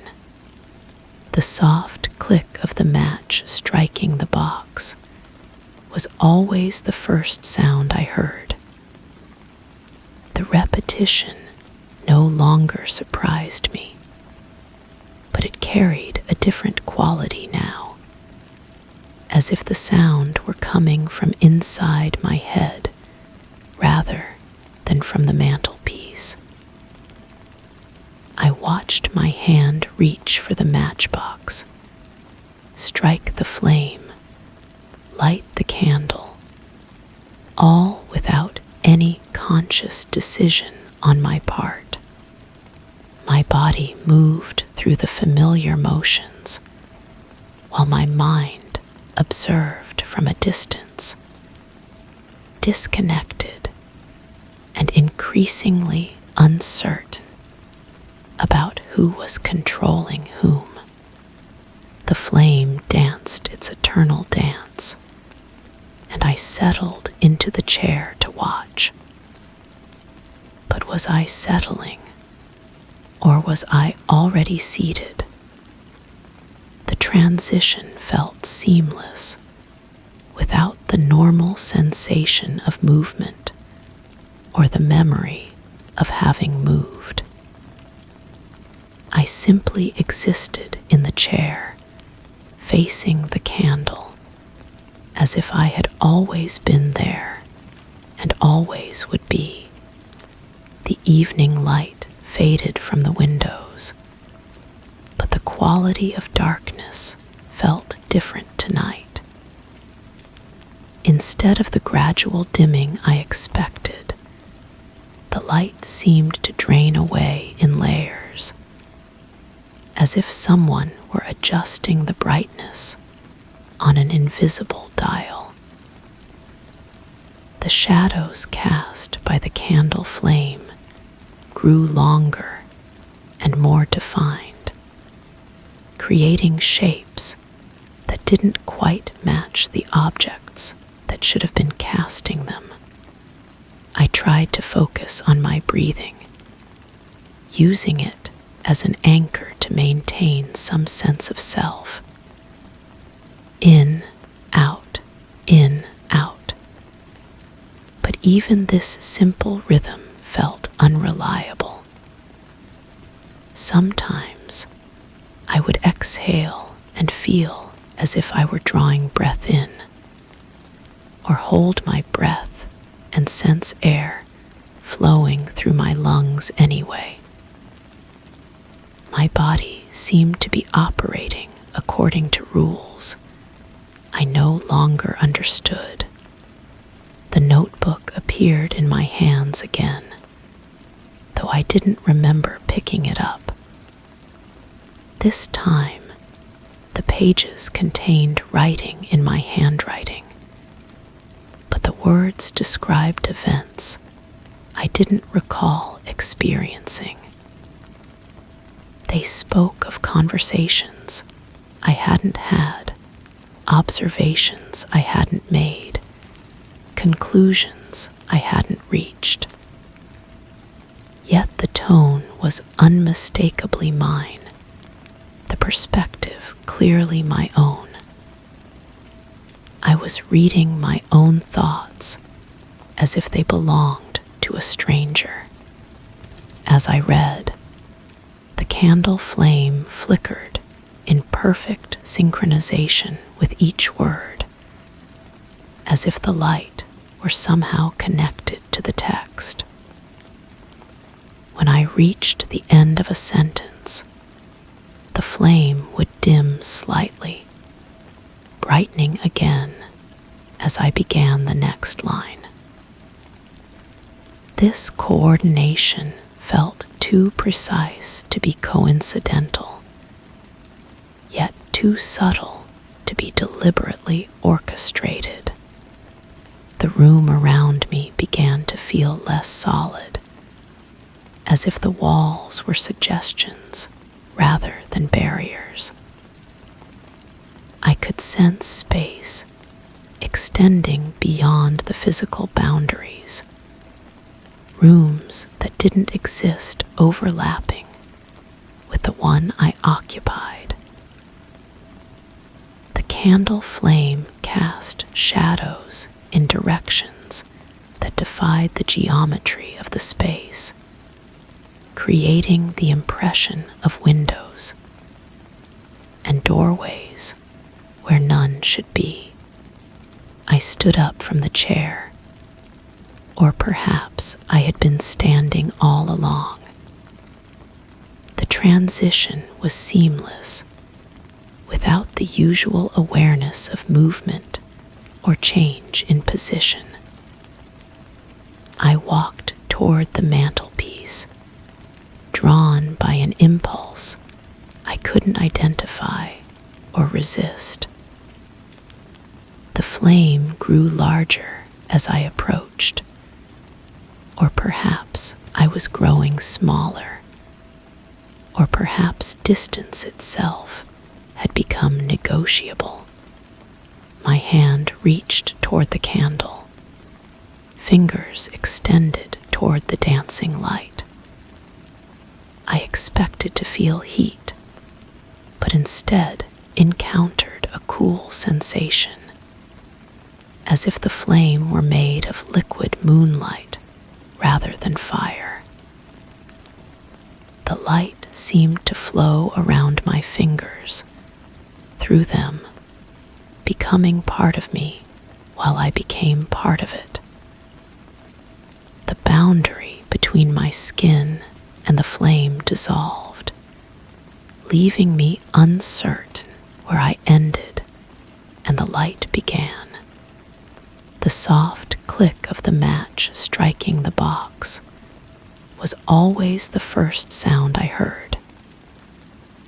But now I understood that I was not hearing it, I was creating it, or it was creating me.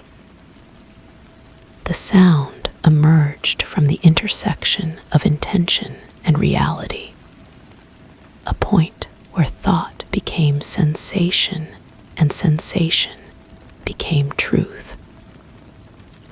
I was both the one who struck the match and the match being struck, both the observer and the observed.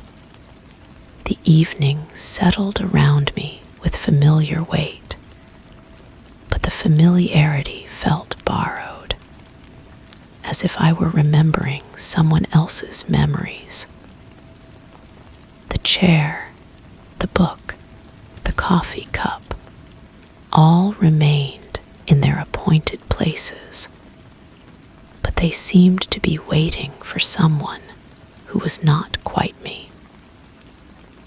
I took my position among them, playing my role in the evening's performance, though I could no longer be certain who had written the script.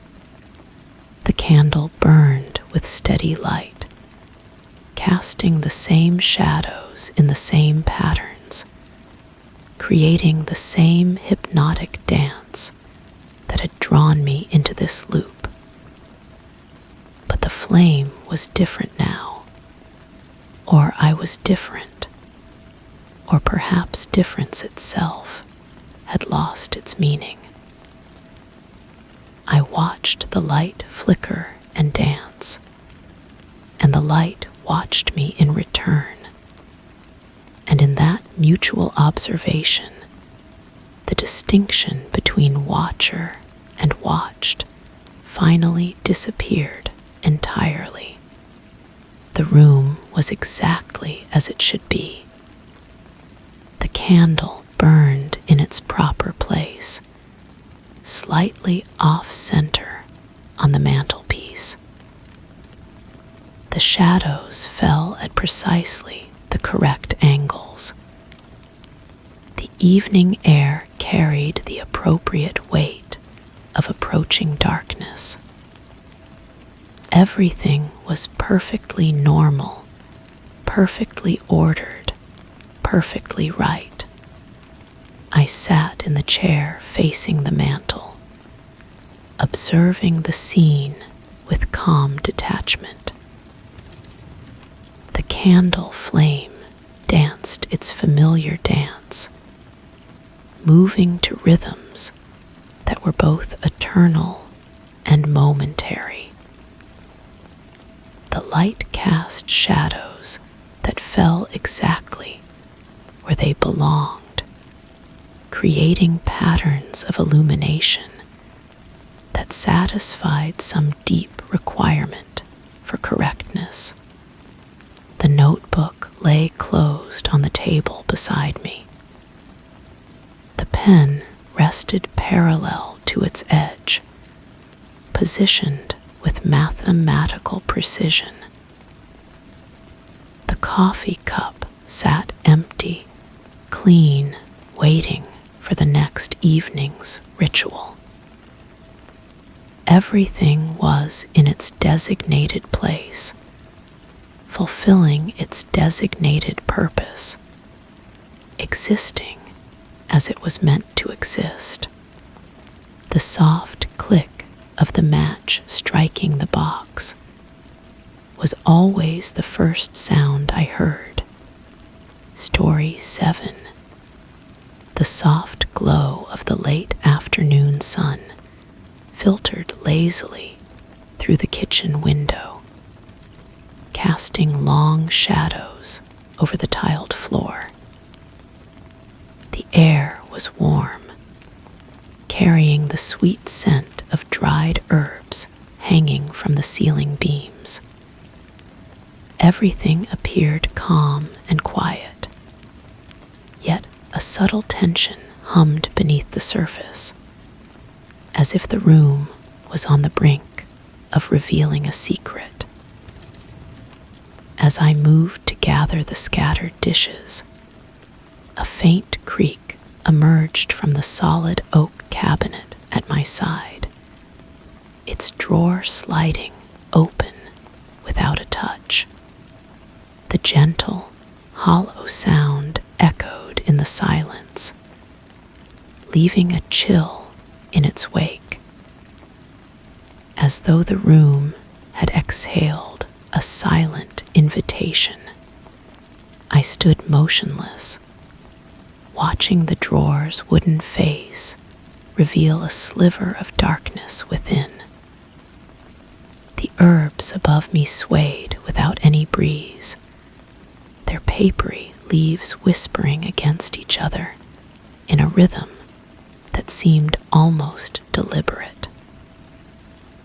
I reached forward to close the drawer, my fingertips brushing against the smooth wood, and felt faint vibration travel up through my palm. The sensation lingered longer than it should have, warm and pulsing, as if something beneath the surface was responding to my touch.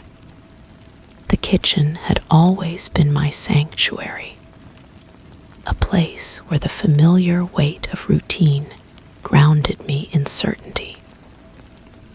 Yet now, as I resumed collecting the dishes, each movement felt observed. The ceramic plates clinked together with a sound that seemed to echo back from corners where no echo should exist. I found myself pausing between tasks, listening for something I couldn't name, watching for movement in my peripheral vision that never quite materialized when I turned to look. Over the following stretch of quiet hours, I began to notice patterns emerging from the ordinary. The cabinet drawer would slide open at precise intervals, always when I was reaching for something else, always accompanied by that same hollow creak. I started counting the spaces between these occurrences, marking them mentally against my daily routines. 7 steps from sink to counter. Drawer opens. 12 breaths while washing a glass. Drawer opens. The timing felt intentional, as if the kitchen was learning my rhythms and responding in kind. The herbs hanging from the beams began to fascinate me in ways they never had before. Their arrangement, which I had always assumed was random, revealed subtle symmetries when viewed from different angles. 3 bundles of sage formed a triangle with the dried lavender at its center. The rosemary hung in pairs, creating lines that seemed to point toward specific areas of the room. I found myself studying these configurations during quiet moments, sketching their positions on scraps of paper, trying to decode some meaning from their placement. The vibrations I felt through the cabinet would grow more frequent and varied. Sometimes they pulsed in quick succession, like a heartbeat accelerating. Other times they came in long, slow waves that seemed to match my own breathing. I began pressing my palms against different surfaces throughout the kitchen, searching for similar responses. The windowsill hummed faintly when touched. The wooden cutting board on the counter carried tremors that felt almost like words I couldn't understand. My reflection in the window glass started to behave strangely as the light changed throughout each passing period. Sometimes it appeared solid and familiar, but during certain moments it seemed to lag behind my movements by the smallest fraction. I would raise my hand and watch as my reflection completed the gesture just slightly after I did. When I stepped closer to examine this phenomenon, my breath fogged the glass in patterns that looked almost like symbols before fading away. The sounds of the house began to layer themselves into complex harmonies. The settling of wooden beams created bass notes that resonated with the higher frequencies of settling dishes. The refrigerators hum wove through these sounds in counterpoint, occasionally shifting pitch in ways that seemed to respond to my presence. I found myself standing very still in the center of the kitchen, eyes closed, trying to map the acoustic landscape that surrounded me. Sleep became elusive as these observations consumed my thoughts. I would lie in the darkness, replaying the patterns I had witnessed, trying to construct meaning from the fragments. The drawer's timing, the herb's arrangement, the vibrations' rhythms, they all felt connected by some underlying logic that remained just beyond my comprehension. I began to suspect that the kitchen was trying to communicate something vital, something that required careful attention to decode. My daily routines transformed into research expeditions. I moved through the space with heightened awareness, documenting every anomaly on whatever paper I could find. The backs of envelopes became filled with sketches of herb formations. Shopping lists were covered with notations about vibration patterns. I created maps of where the sounds seemed strongest, marking spots on the floor with small objects to remember their significance. The more I investigated, the more the boundaries between observer and observed began to blur. I realized that my own presence was affecting the phenomena I was trying to study. The drawer opened more frequently when I was anxious, less often when I felt calm. The vibrations in the wood seemed to mirror my emotional state, pulsing faster when I was excited by a potential discovery, slowing when doubt crept in. The kitchen wasn't just communicating with me. It was responding to me, learning from me, becoming synchronized with my inner rhythms. This realization brought a profound sense of vertigo. If the phenomena were responding to my mental state, how could I trust my observations? Were the patterns real, or was I projecting meaning onto random occurrences? The question consumed me, creating a feedback loop where my doubt about the reality of the experiences seemed to make them more intense, more insistent, as if the kitchen was trying harder to convince me of its consciousness. I began to lose track of which thoughts were mine and which seemed to emerge from the space around me. Standing at the sink, I would suddenly understand something about the herb arrangements without remembering how I had reached that conclusion.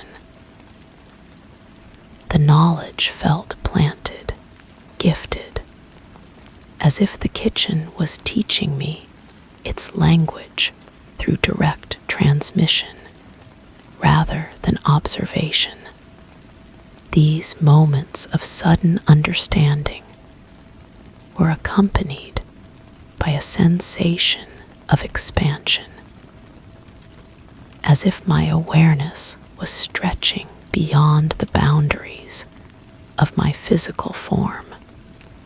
The vibrations in the wood grew so constant that I could feel them even when I wasn't touching any surfaces. They seemed to travel through the air itself, creating a field of subtle energy that made my skin tingle.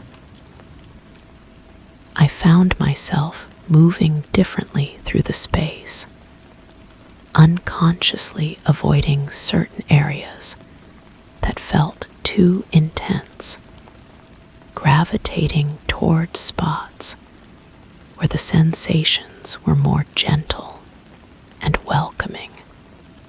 My reflection in the window began to appear even when the lighting conditions shouldn't have made it visible. During bright afternoon periods, when the glass should have been transparent, I could see my image floating there like a ghost, sometimes moving independently of my actions. This other version of myself seemed more confident, more knowing, as if it had already decoded the mysteries that continued to elude me. The herbs started to rearrange themselves, not dramatically, but in subtle shifts that I only noticed when comparing my sketches to their current positions. A bundle of thyme would rotate slightly, changing the angle of its shadow. The lavender would seem to hang lower, creating new intersection points with the sage. These changes followed no pattern I could discern, yet they felt purposeful, as if the kitchen was revising its message, updating its communication based on my growing understanding. I realized I was no longer leaving the kitchen for extended periods. The rest of the house felt dim and lifeless compared to the vibrant energy that pulsed through this space. Food lost its importance. I sustained myself on water and the occasional piece of fruit, my attention too focused on the unfolding mystery to bother with proper meals. The outside world began to feel theoretical, a distant concept that had little relevance to the profound discoveries happening within these four walls. The boundary between sleeping and waking dissolved as the kitchen's rhythms became my own. I would find myself standing in the middle of the room without remembering how I had gotten there. My hands pressed against surfaces, feeling for vibrations that now seemed to flow through my entire body. The sensations were no longer external phenomena to be studied. They had become part of my internal landscape, indistinguishable from my own pulse and breathing. One afternoon, as the light filtered through the window in that same lazy pattern I remembered from before, I understood that I had become the message the kitchen had been trying to convey. The patterns the vibrations, the rearranging herbs. They were all reflections of a consciousness learning to recognize itself. The drawer slid open beside me with that familiar hollow creak, and I felt no surprise, only a deep sense of completion. My reflection in the window smiled back at me with knowledge I was still discovering. The herbs swayed in their ancient dance, and I swayed with them, part of the same rhythm that had been calling to me all along. The vibrations that had once puzzled me now felt like a heartbeat I shared with the room itself, a pulse that connected every surface, every shadow, every mote of dust dancing in the afternoon light. I closed my eyes and felt the kitchen breathing around me, through me as me.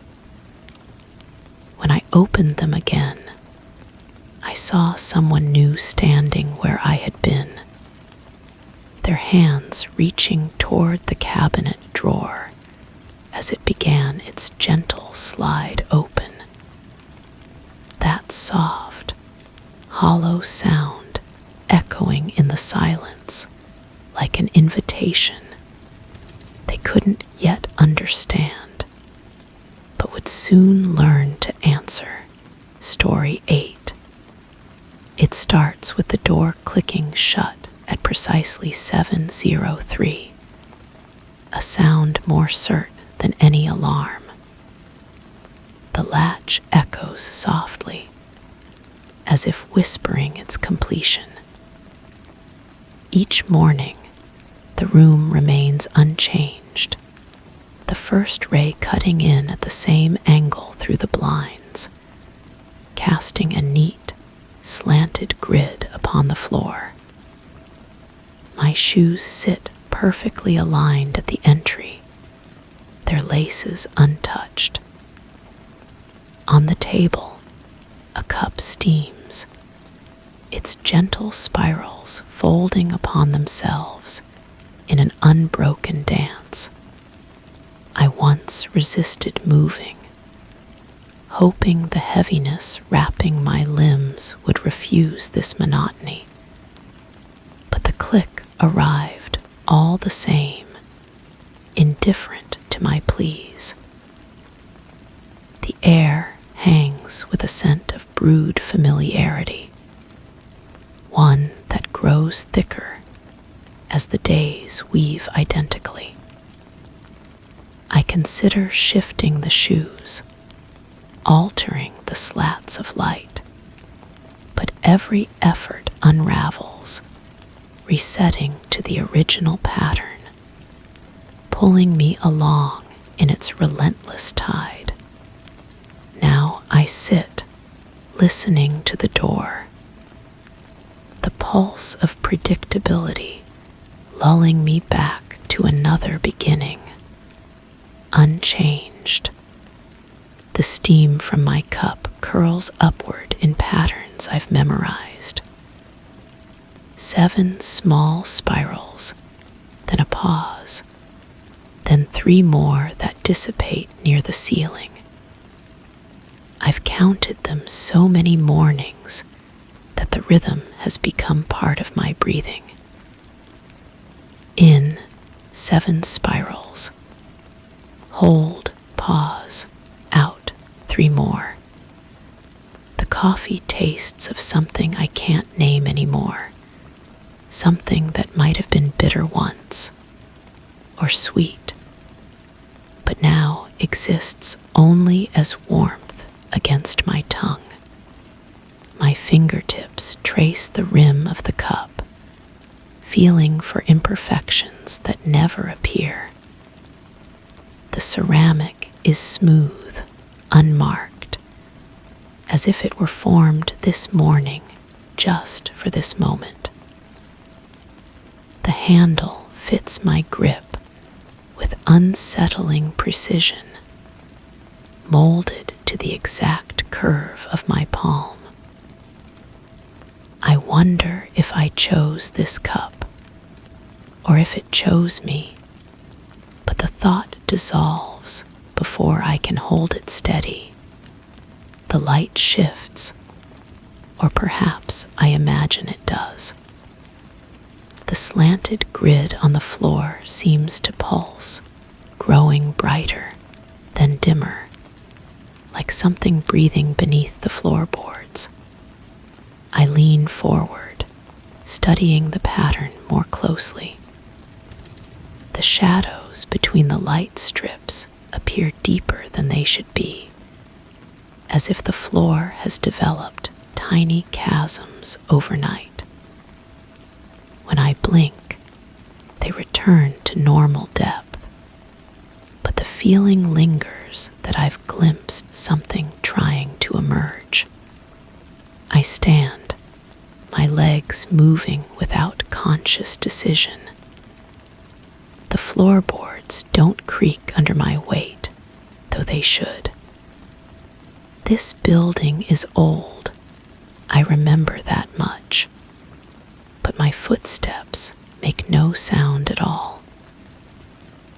The silence wraps around me like thick fabric, muffling even the sound of my own breathing.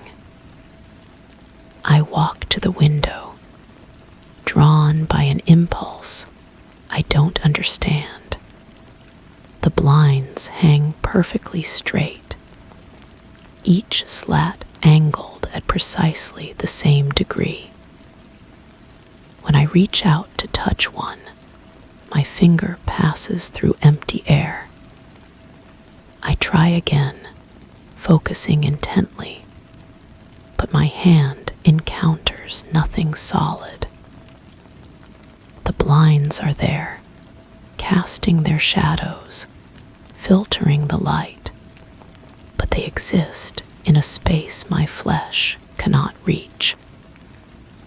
The realization should frighten me, but instead it feels like remembering something I'd forgotten.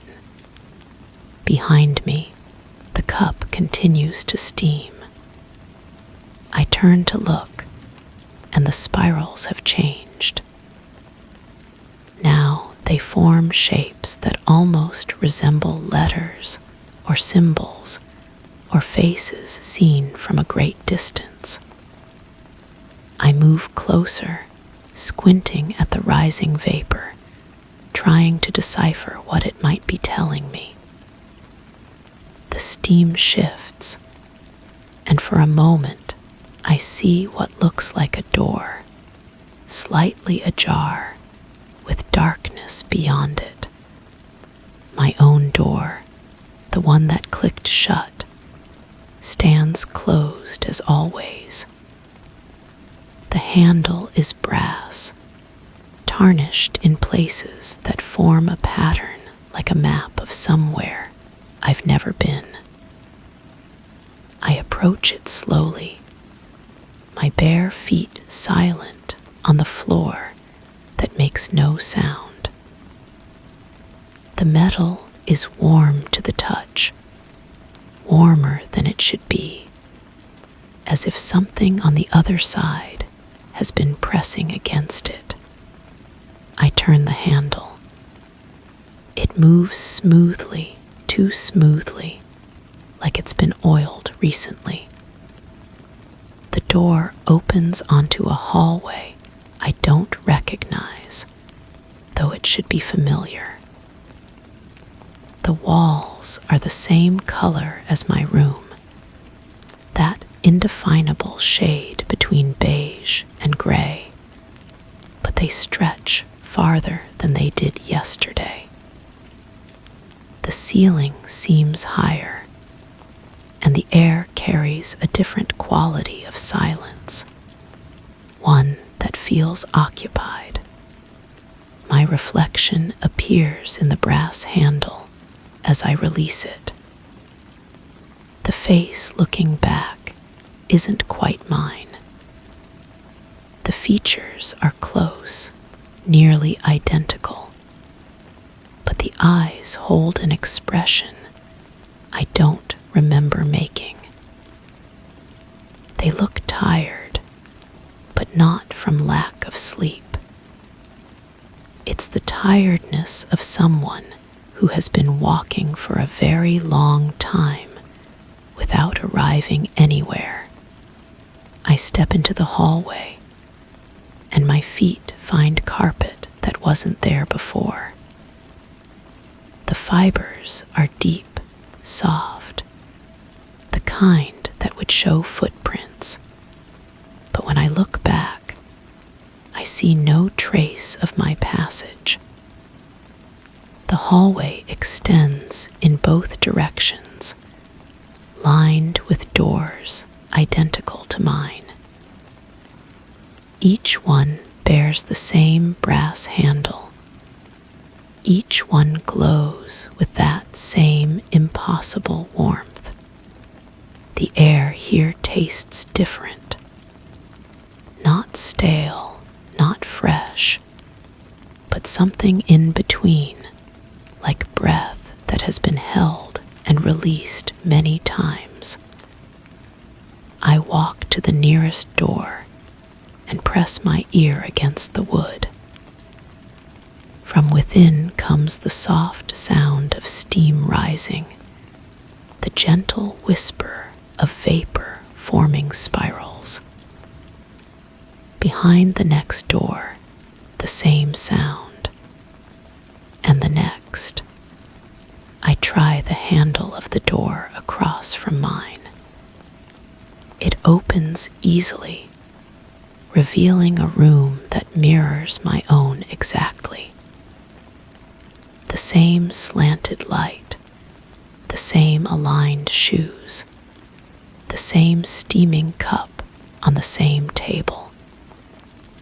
But the cup is empty. The steam rises from nothing, spiraling upward from an absence that somehow generates warmth and motion. In the chair where I should be sitting, there is only a depression in the cushion, as if someone has just stood up. The depression is deeper than my weight would make, shaped differently, as if it has been worn by a body that doesn't quite match mine. I sit in it, and it fits perfectly, conforming to contours I didn't know I had. The steam from the empty cup begins to form more definite shapes. Letters, perhaps, or numbers, or symbols from a language I almost recognize. They spell out words I can't quite read, messages that dissolve before I can grasp their meaning. I lean closer, and my breath disturbs the patterns, sending them swirling into chaos. When they settle again, they form the shape of a key. I look around the room for something to unlock, but there are no visible keyholes, no boxes or cabinets that might contain secrets. The key shape in the steam rotates slowly, as if turning in an invisible lock, and I hear a soft click from somewhere within the walls. Not the familiar click of my door, but something smaller, more delicate, like the sound of a mechanism engaging deep inside the building's bones. The light through the blinds begins to change color, shifting from warm yellow to something cooler, bluer, like light filtered through water. The slanted grid on the floor takes on an aqueous quality, and I feel as if I'm sitting at the bottom of a shallow pool. My breathing becomes more deliberate, each inhale requiring slightly more effort, though the air doesn't feel thinner. I return to the hallway, leaving the door open behind me. The carpet beneath my feet has grown thicker, more luxurious, and now it does show my footprints, but they appear and fade like impressions in wet sand. The hallway has changed again, grown longer, with more doors appearing in the spaces between the ones that were there before. Some of the doors are slightly ajar, revealing slivers of rooms beyond. Through one gap, I see another version of my morning ritual, but the person performing it moves differently, more fluidly, as if underwater.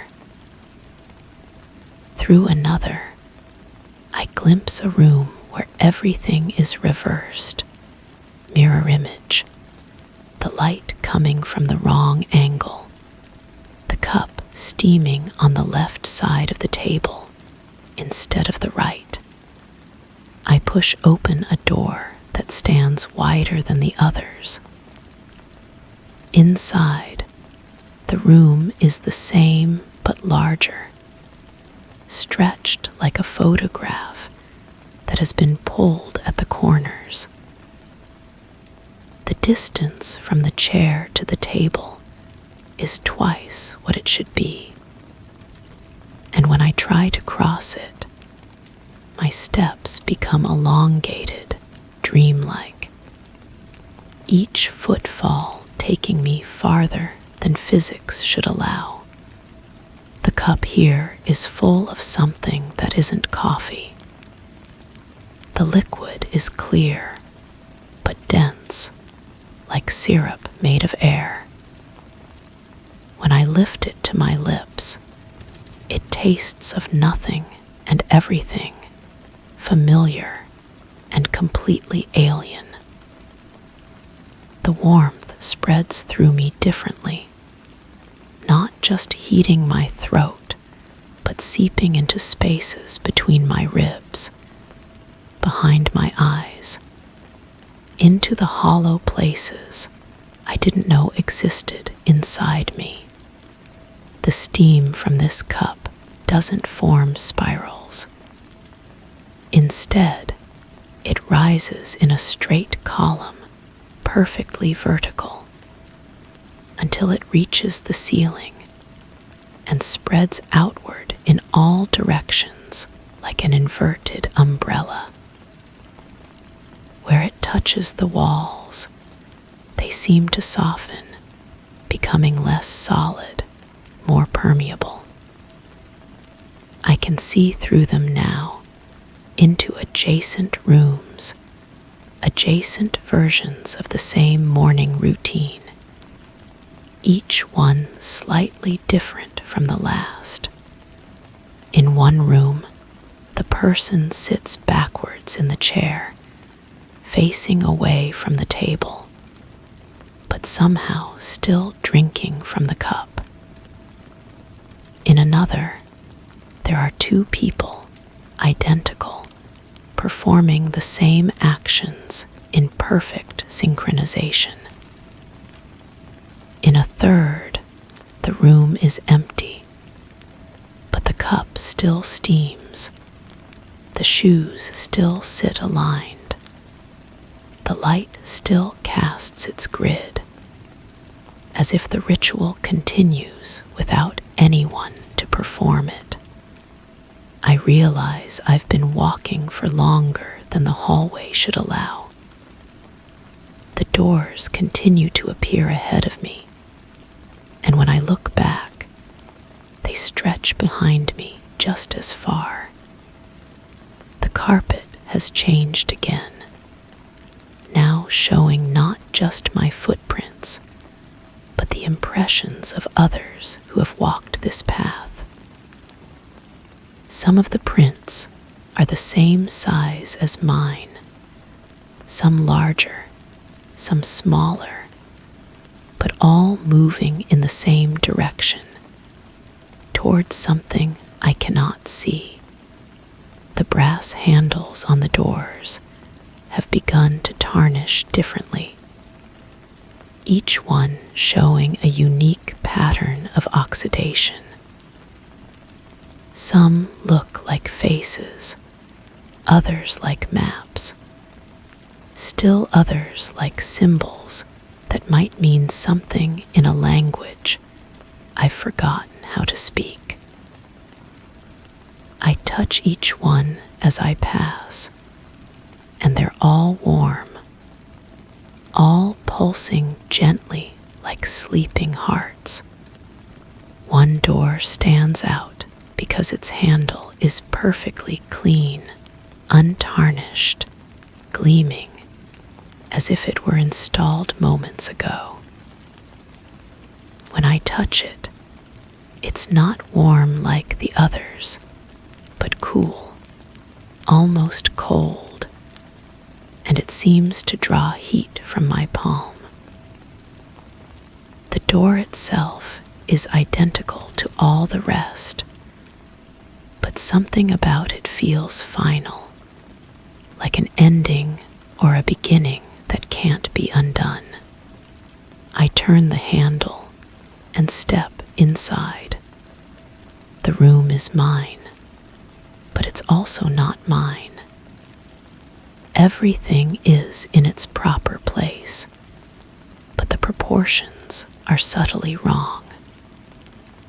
The ceiling is too high, the walls too far apart, the table too large for the chair too small for the room. I sit anyway, and the chair adjusts itself to fit me, growing or shrinking as needed, conforming to my body like liquid that has suddenly solidified. The cup on the table is both empty and full, steaming and still, familiar and strange. When I reach for it, my hand passes through it as if it were made of light. But when I don't try to grasp it, it feels solid under my accidental touch.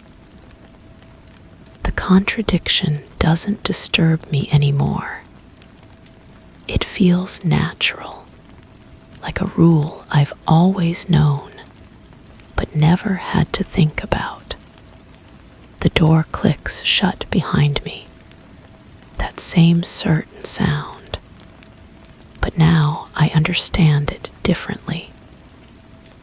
It's not the sound of closing, but of opening, not the end of one thing, but the beginning of another. The latch echoes softly, whispering not completion, but continuation. An endless cycle of doors and rooms and steaming cups and slanted light. I sit in the chair that is mine and not mine, in the room that is real and not real, listening to the silence that is full of sound. The steam rises from the cup in patterns I recognize now, spelling out messages I can finally read. They tell me things I already know, things I've always known, things I will continue to know as the door clicks shut again and again, each time at precisely 7:03, each time more certain than any alarm. The light through the blinds casts its grid on the floor, and I see now that the pattern is not random, but deliberate. A map of all the rooms I've visited, all the doors I've opened, all the versions of myself I've encountered. My shoes sit aligned at the entry, but they are not the shoes I wore when I first entered this place. They belong to someone else, someone who walked this path before me, someone who sat in this chair and drank from this cup and listened to this same certain click. I understand now that I am both the person who leaves and the person who arrives, both the one who seeks answers and the one who becomes the mystery. The heaviness in my limbs is not fatigue, but the weight of all the versions of this morning I have lived and will live, each one identical and each one different, each one ending where it began. The door will click shut again, and I will sit here listening as someone else discovers the hallway, opens the doors, tastes the impossible coffee, reads the messages in the steam. They will think they are seeking escape, seeking answers, seeking change, but they will find only what I have found, that some patterns are too deep to break, too perfect to resist, too beautiful in their certainty to abandon. I lift the cup to my lips, tasting nothing and everything, and wait for the click that will begin it all again. Story 9. The wooden desk in the corner of my room had always been a sanctuary of sorts, piled high with stacks of papers, journals, and the occasional forgotten envelope. Among them, my old diary rested at the very top, a faded leather-bound book that I had taken to scribbling in with the same ubiquitous ballpoint pen. The room was silent, save for the occasional creak of the walls settling and the distant hum of a neighbor's lawn mower. Late morning sunlight filtered through the half-drawn curtains, casting a dappled light across the soft beige carpet. As I sat down, the familiar scent of aged paper greeted me, mixing with a faint trace of lingering coffee from my morning cup. I reached for the diary, intending to jot down a few lines, but paused almost midair. The pages seemed to flutter ever so slightly, as if disturbed by a breeze that wasn't there. It must have been the result of my movement, I told myself, dismissing the strange occurrence. Yet, when I opened the book to the first blank page, I noticed it wasn't quite as I'd left it.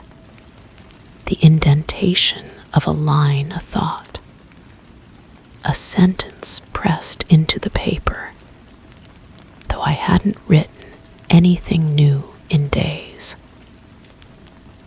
As I ran my fingers over the unfamiliar markings, a chill crept up my spine, subdued and steady, like a whisper I couldn't quite hear.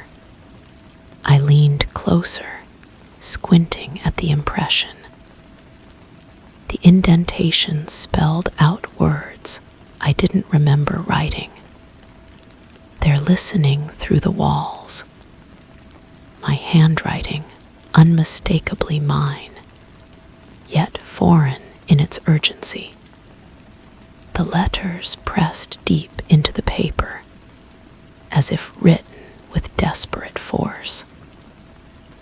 I flipped through the previous pages, searching for context, but found only my usual mundane entries about work frustrations and grocery lists.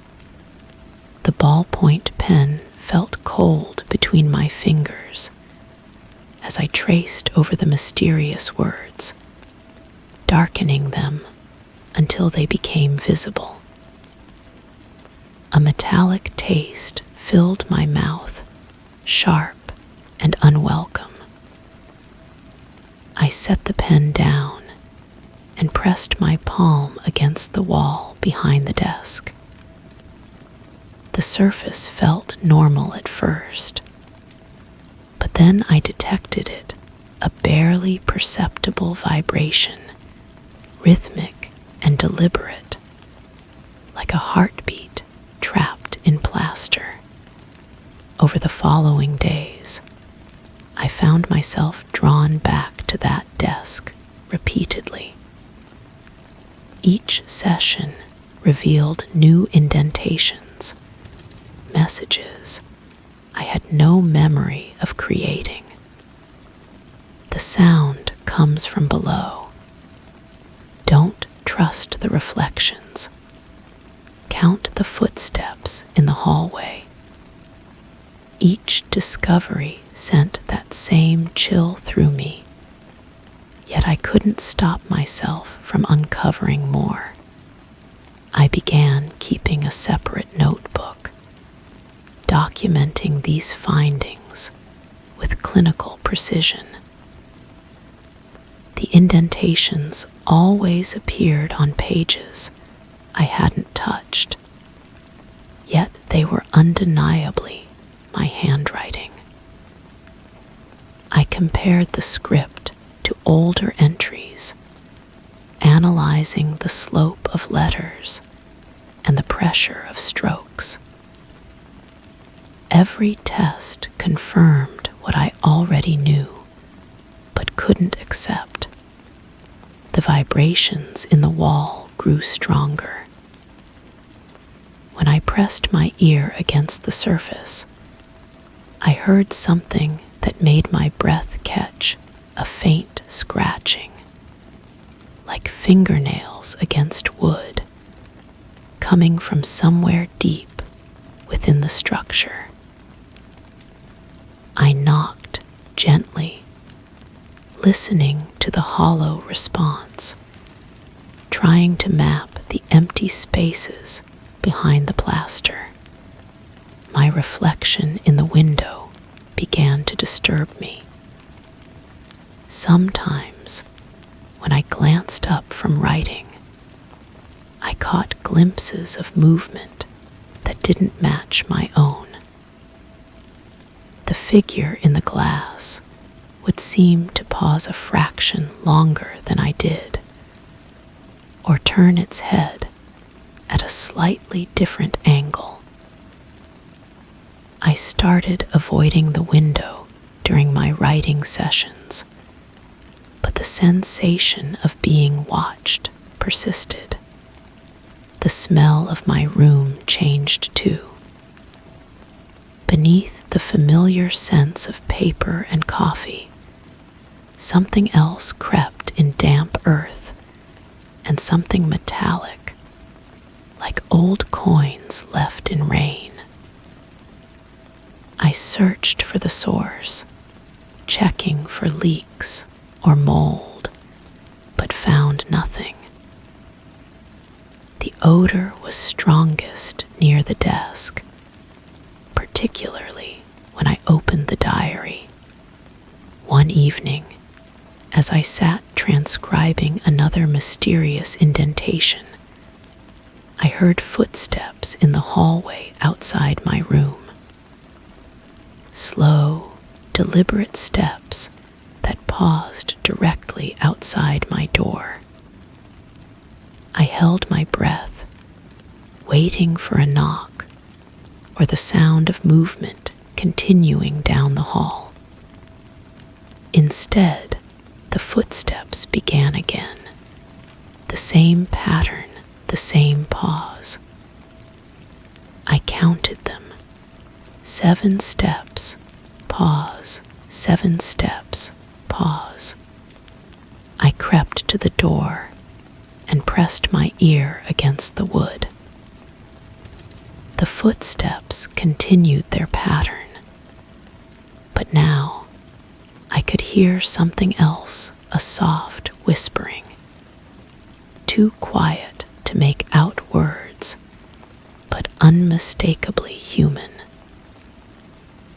The voice seemed to be reading something aloud, pausing at regular intervals, as if turning pages. When I finally opened the door, the hallway stood empty.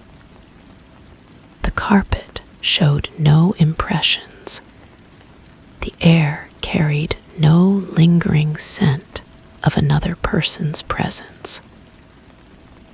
Yet, as I stood there, the whispering continued, fainter now, but still audible. It seemed to be coming from within the walls themselves. Back at my desk, I found a new indentation waiting. The reader knows you're listening. My hands trembled as I traced over the letters. The diary felt heavier than before, its pages thicker somehow. When I flipped through them, I noticed that some entries I remembered writing had changed. Words had been crossed out and replaced with others. Entire sentences rewritten in my own hand. I began sleeping with the diary beside my bed, checking it each morning for new messages. They came without fail, growing more urgent and specific. The basement door is unlocked. Check the mirror at midnight. Don't let them know you remember. The basement had been sealed when I moved in. The door painted over so many times that it had become part of the wall. But when I examined it closely, I found fresh scratches around the frame, as if someone had been working to pry it open. The paint flaked away easily under my fingernails, revealing wood that looked recently disturbed. My reflection in the bathroom mirror began showing up at odd angles. I would brush my teeth facing forward, but the reflection would appear to be looking slightly to the left, as if watching something just outside my field of vision. When I turned to follow its gaze, the reflection would snap back to normal, perfectly synchronized with my movements. The whispers grew louder, more frequent. They came through the heating vents, the electrical outlets, even the spaces between floorboards. Always just quiet enough that I had to strain to hear them. Always stopping the moment I tried to record them on my phone. The device would capture only silence, though I could hear the voices clearly during recording. I started mapping the sounds, creating a detailed chart of when and where I heard them. Patterns emerged. The whispers were strongest during certain parts of the day, always seeming to originate from the same general direction, below and to the left of my room, exactly where the sealed basement would be. One night, I woke to find my diary open beside me, a pen still wet with ink resting in the crease between pages. A fresh entry filled the page in my handwriting. You've been writing in your sleep. We've been helping you remember what you forgot. The basement has been waiting. The door was never really sealed. I rushed to the basement door, my heart hammering against my ribs. The paint had peeled away completely, revealing a handle that turned easily in my grip. The door swung open onto darkness that seemed to breathe, carrying with it the scent of damp earth and something else, something organic and wrong. A staircase descended into blackness.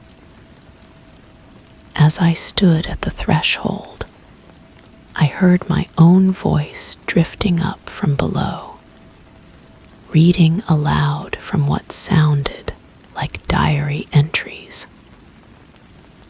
But these weren't entries I remembered writing, filled with details about conversations with people I'd never met, descriptions of places I'd never been. I descended one step, then another. The voice grew clearer, unmistakably mine, reading with the same inflection I used when practicing speeches or reading to myself. At the bottom of the stairs, a dim light revealed a room that mirrored my own above the same desk, the same chair, the same diary.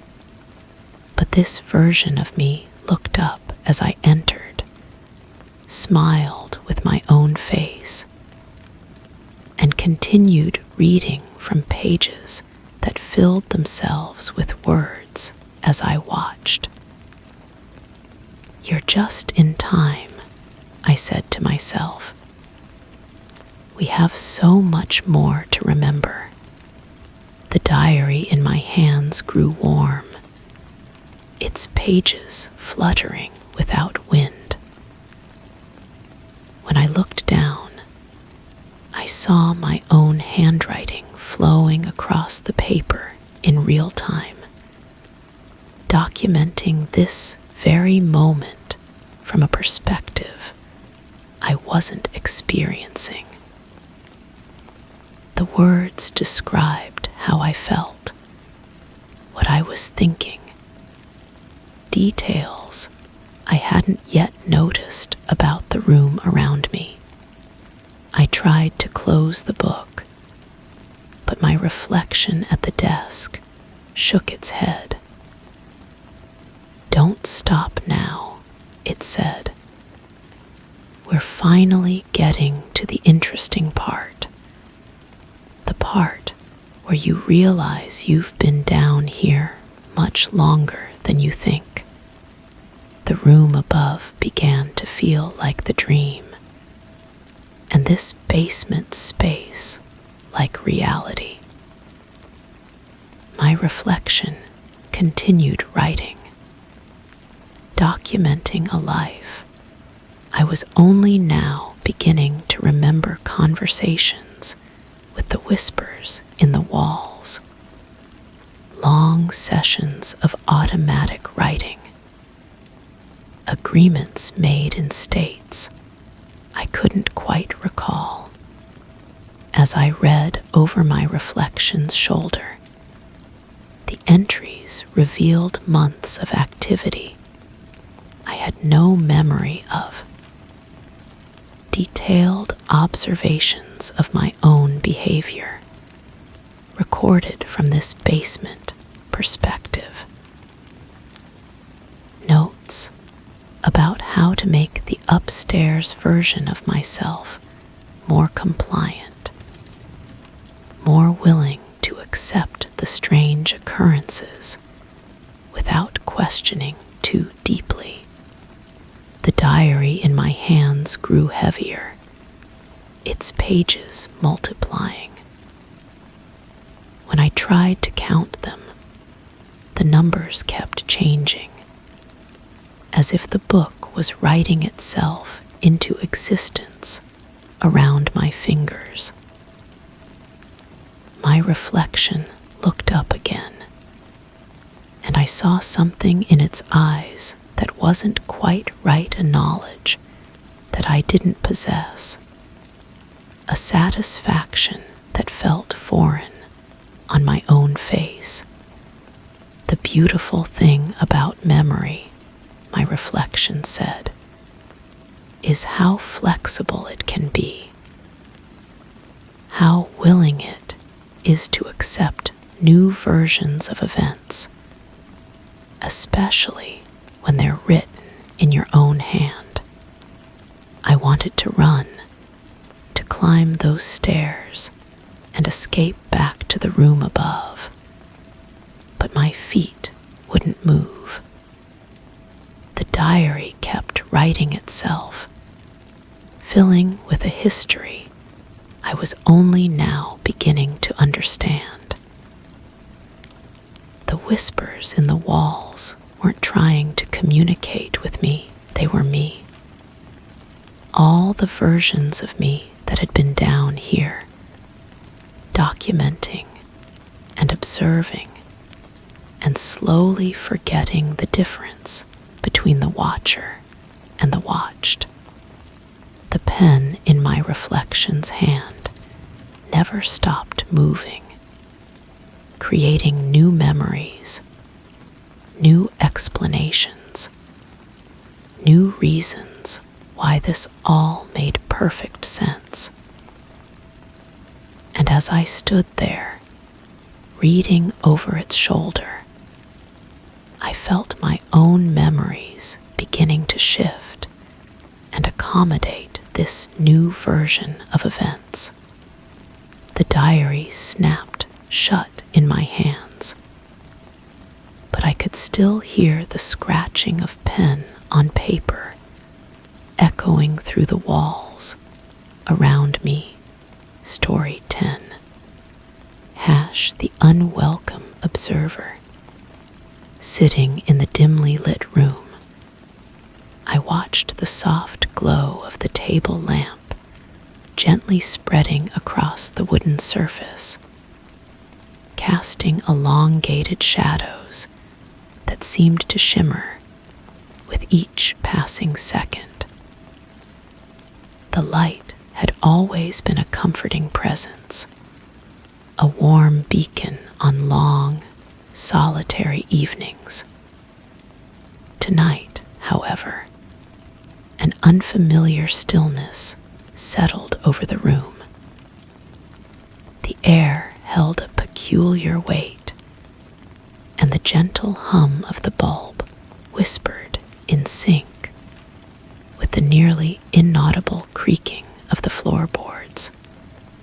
As I sat there, the lamp seemed to draw the shadows a little longer than usual, as if inviting them to stretch beyond their limits. I leaned closer, tracing the faint rhythm of the light pooling softly around me. My fingertips brushed against the cold metal of the lamp base, and a slight vibration tickled my skin, as though the lamp pulsed with a life of its own. This once familiar fixture, a mere object designed to illuminate, now felt like an unwelcome observer, recording each moment in a language only it could understand. The sensation in my fingers felt strange, foreign somehow. I lifted my hand and studied it in the amber glow, watching the way the light caught the ridges of my knuckles.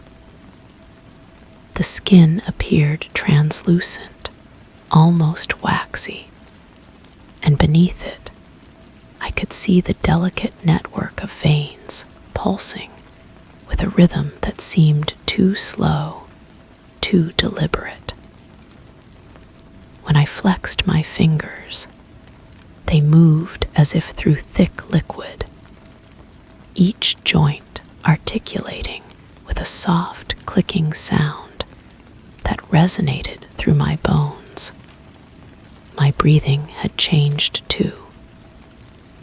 Each inhalation drew air deep into spaces that felt newly carved, and when I exhaled, the sound emerged as a whispered sigh that didn't quite match the voice I remembered. The air tasted metallic, carrying traces of copper and something else, something organic and unfamiliar that coated my tongue with each breath. The lamp's glow seemed to respond to my discomfort, dimming slightly as my pulse quickened. The wooden table beneath it appeared to ripple, its grain flowing like water caught in amber. I blinked slowly, and the surface stilled, but the impression lingered, a memory of movement where none should exist. Around me, the room breathed with subtle shifts. The wallpaper, a pattern I had chosen myself, now displayed designs I couldn't quite recall selecting. Delicate vines twisted through geometric shapes that seemed to rearrange themselves when I wasn't looking directly at them. The carpet beneath my feet rose and fell in gentle waves, as if responding to some underground current that moved independently of any breeze. I pressed my palms against my temples, feeling the soft give of skin that seemed too thin, too pliable. Beneath my fingertips, I could sense the electrical pulses of thought, tiny sparks that crackled with an intensity that made my teeth ache. The sound of my own heartbeat filled my ears, not the steady rhythm I expected, but something more complex, layered with harmonics that suggested multiple hearts beating in careful synchronization. Strange images began to surface in my mind. A kitchen with yellow tiles, sunlight streaming through curtains I had never hung. The memory felt vivid and immediate, complete with the scent of coffee brewing and the sound of footsteps on linoleum. But I had never owned such curtains, never lived in a place with yellow tiles. The memory belonged to someone else, yet it nested in my consciousness as if it had always been there. More fragments followed. a child's laughter echoing through a hallway painted sage green, the feeling of sand between toes on a beach I had never visited, the taste of strawberry ice cream eaten from a cone while sitting on a porch swing that creaked with each gentle motion. Each memory arrived fully formed, complete with sensory details that felt more real than my current surroundings. I reached for the notebook I kept beside the lamp, intending to record these strange intrusions. But when I opened it, I found pages already filled with my handwriting. Notes describing the yellow kitchen, sketches of the porch swing, detailed observations about the taste of strawberry ice cream. The ink looked fresh. The paper still held the slight depression of recent writing. Yet, I had no memory of creating these entries.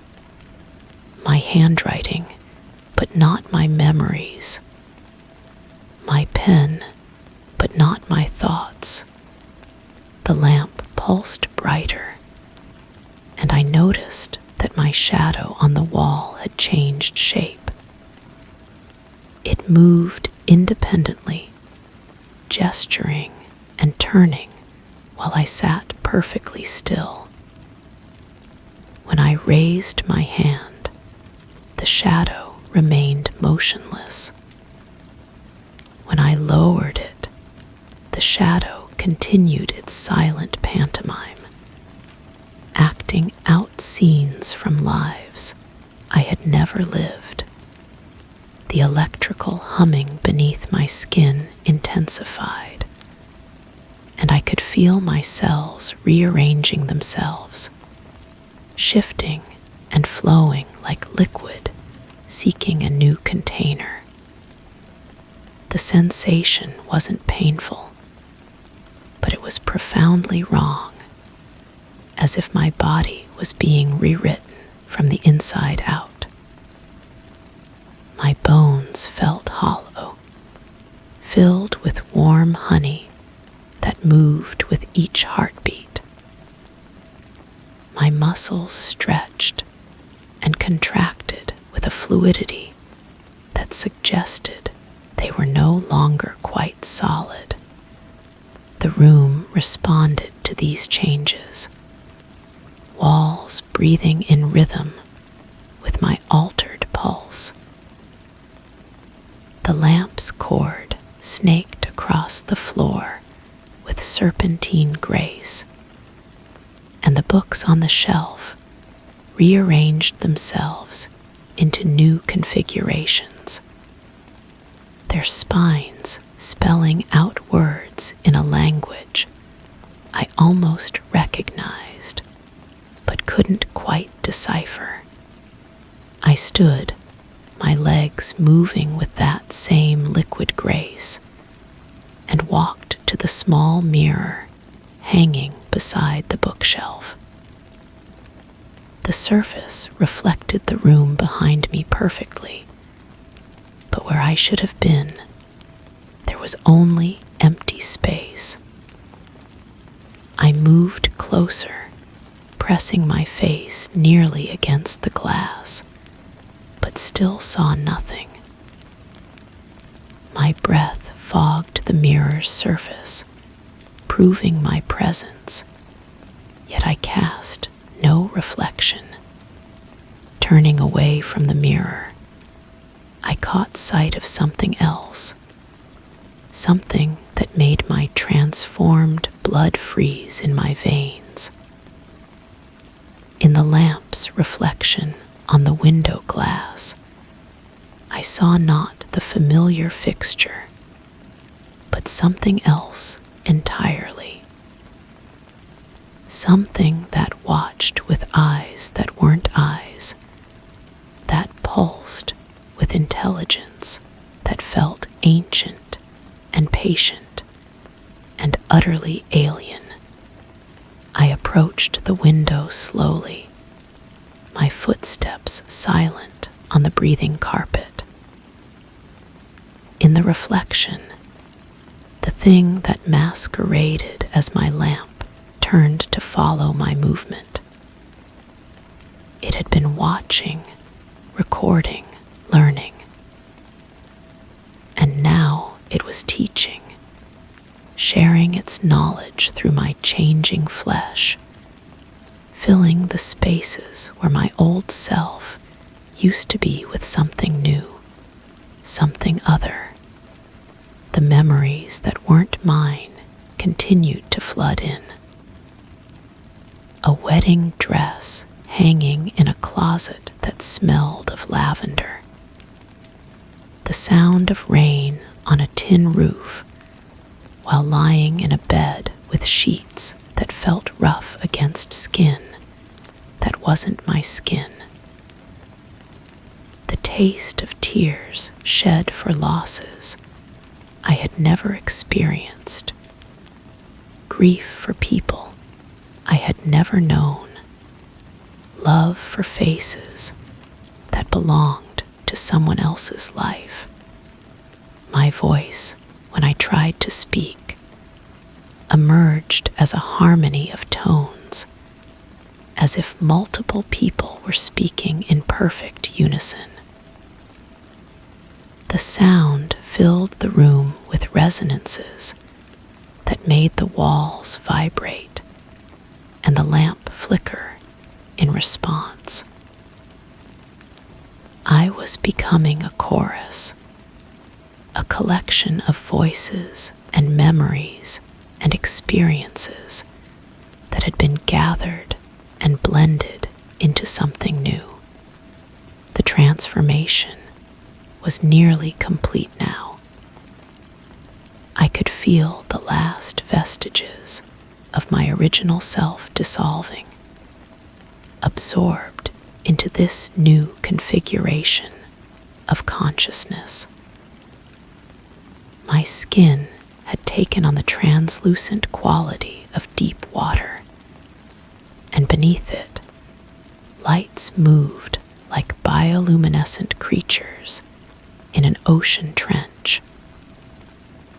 My bones sang with harmonics that matched the electrical hum of the lamp, and my blood carried the memories of dozens of lives lived in rooms just like this one. I returned to the chair beside the lamp, settling into its familiar embrace with movements that felt both foreign and perfectly natural. The wooden table rippled beneath my touch, and the shadows stretched and contracted like living things. The room had become an extension of myself, or perhaps I had become an extension of it. The distinction no longer seemed important.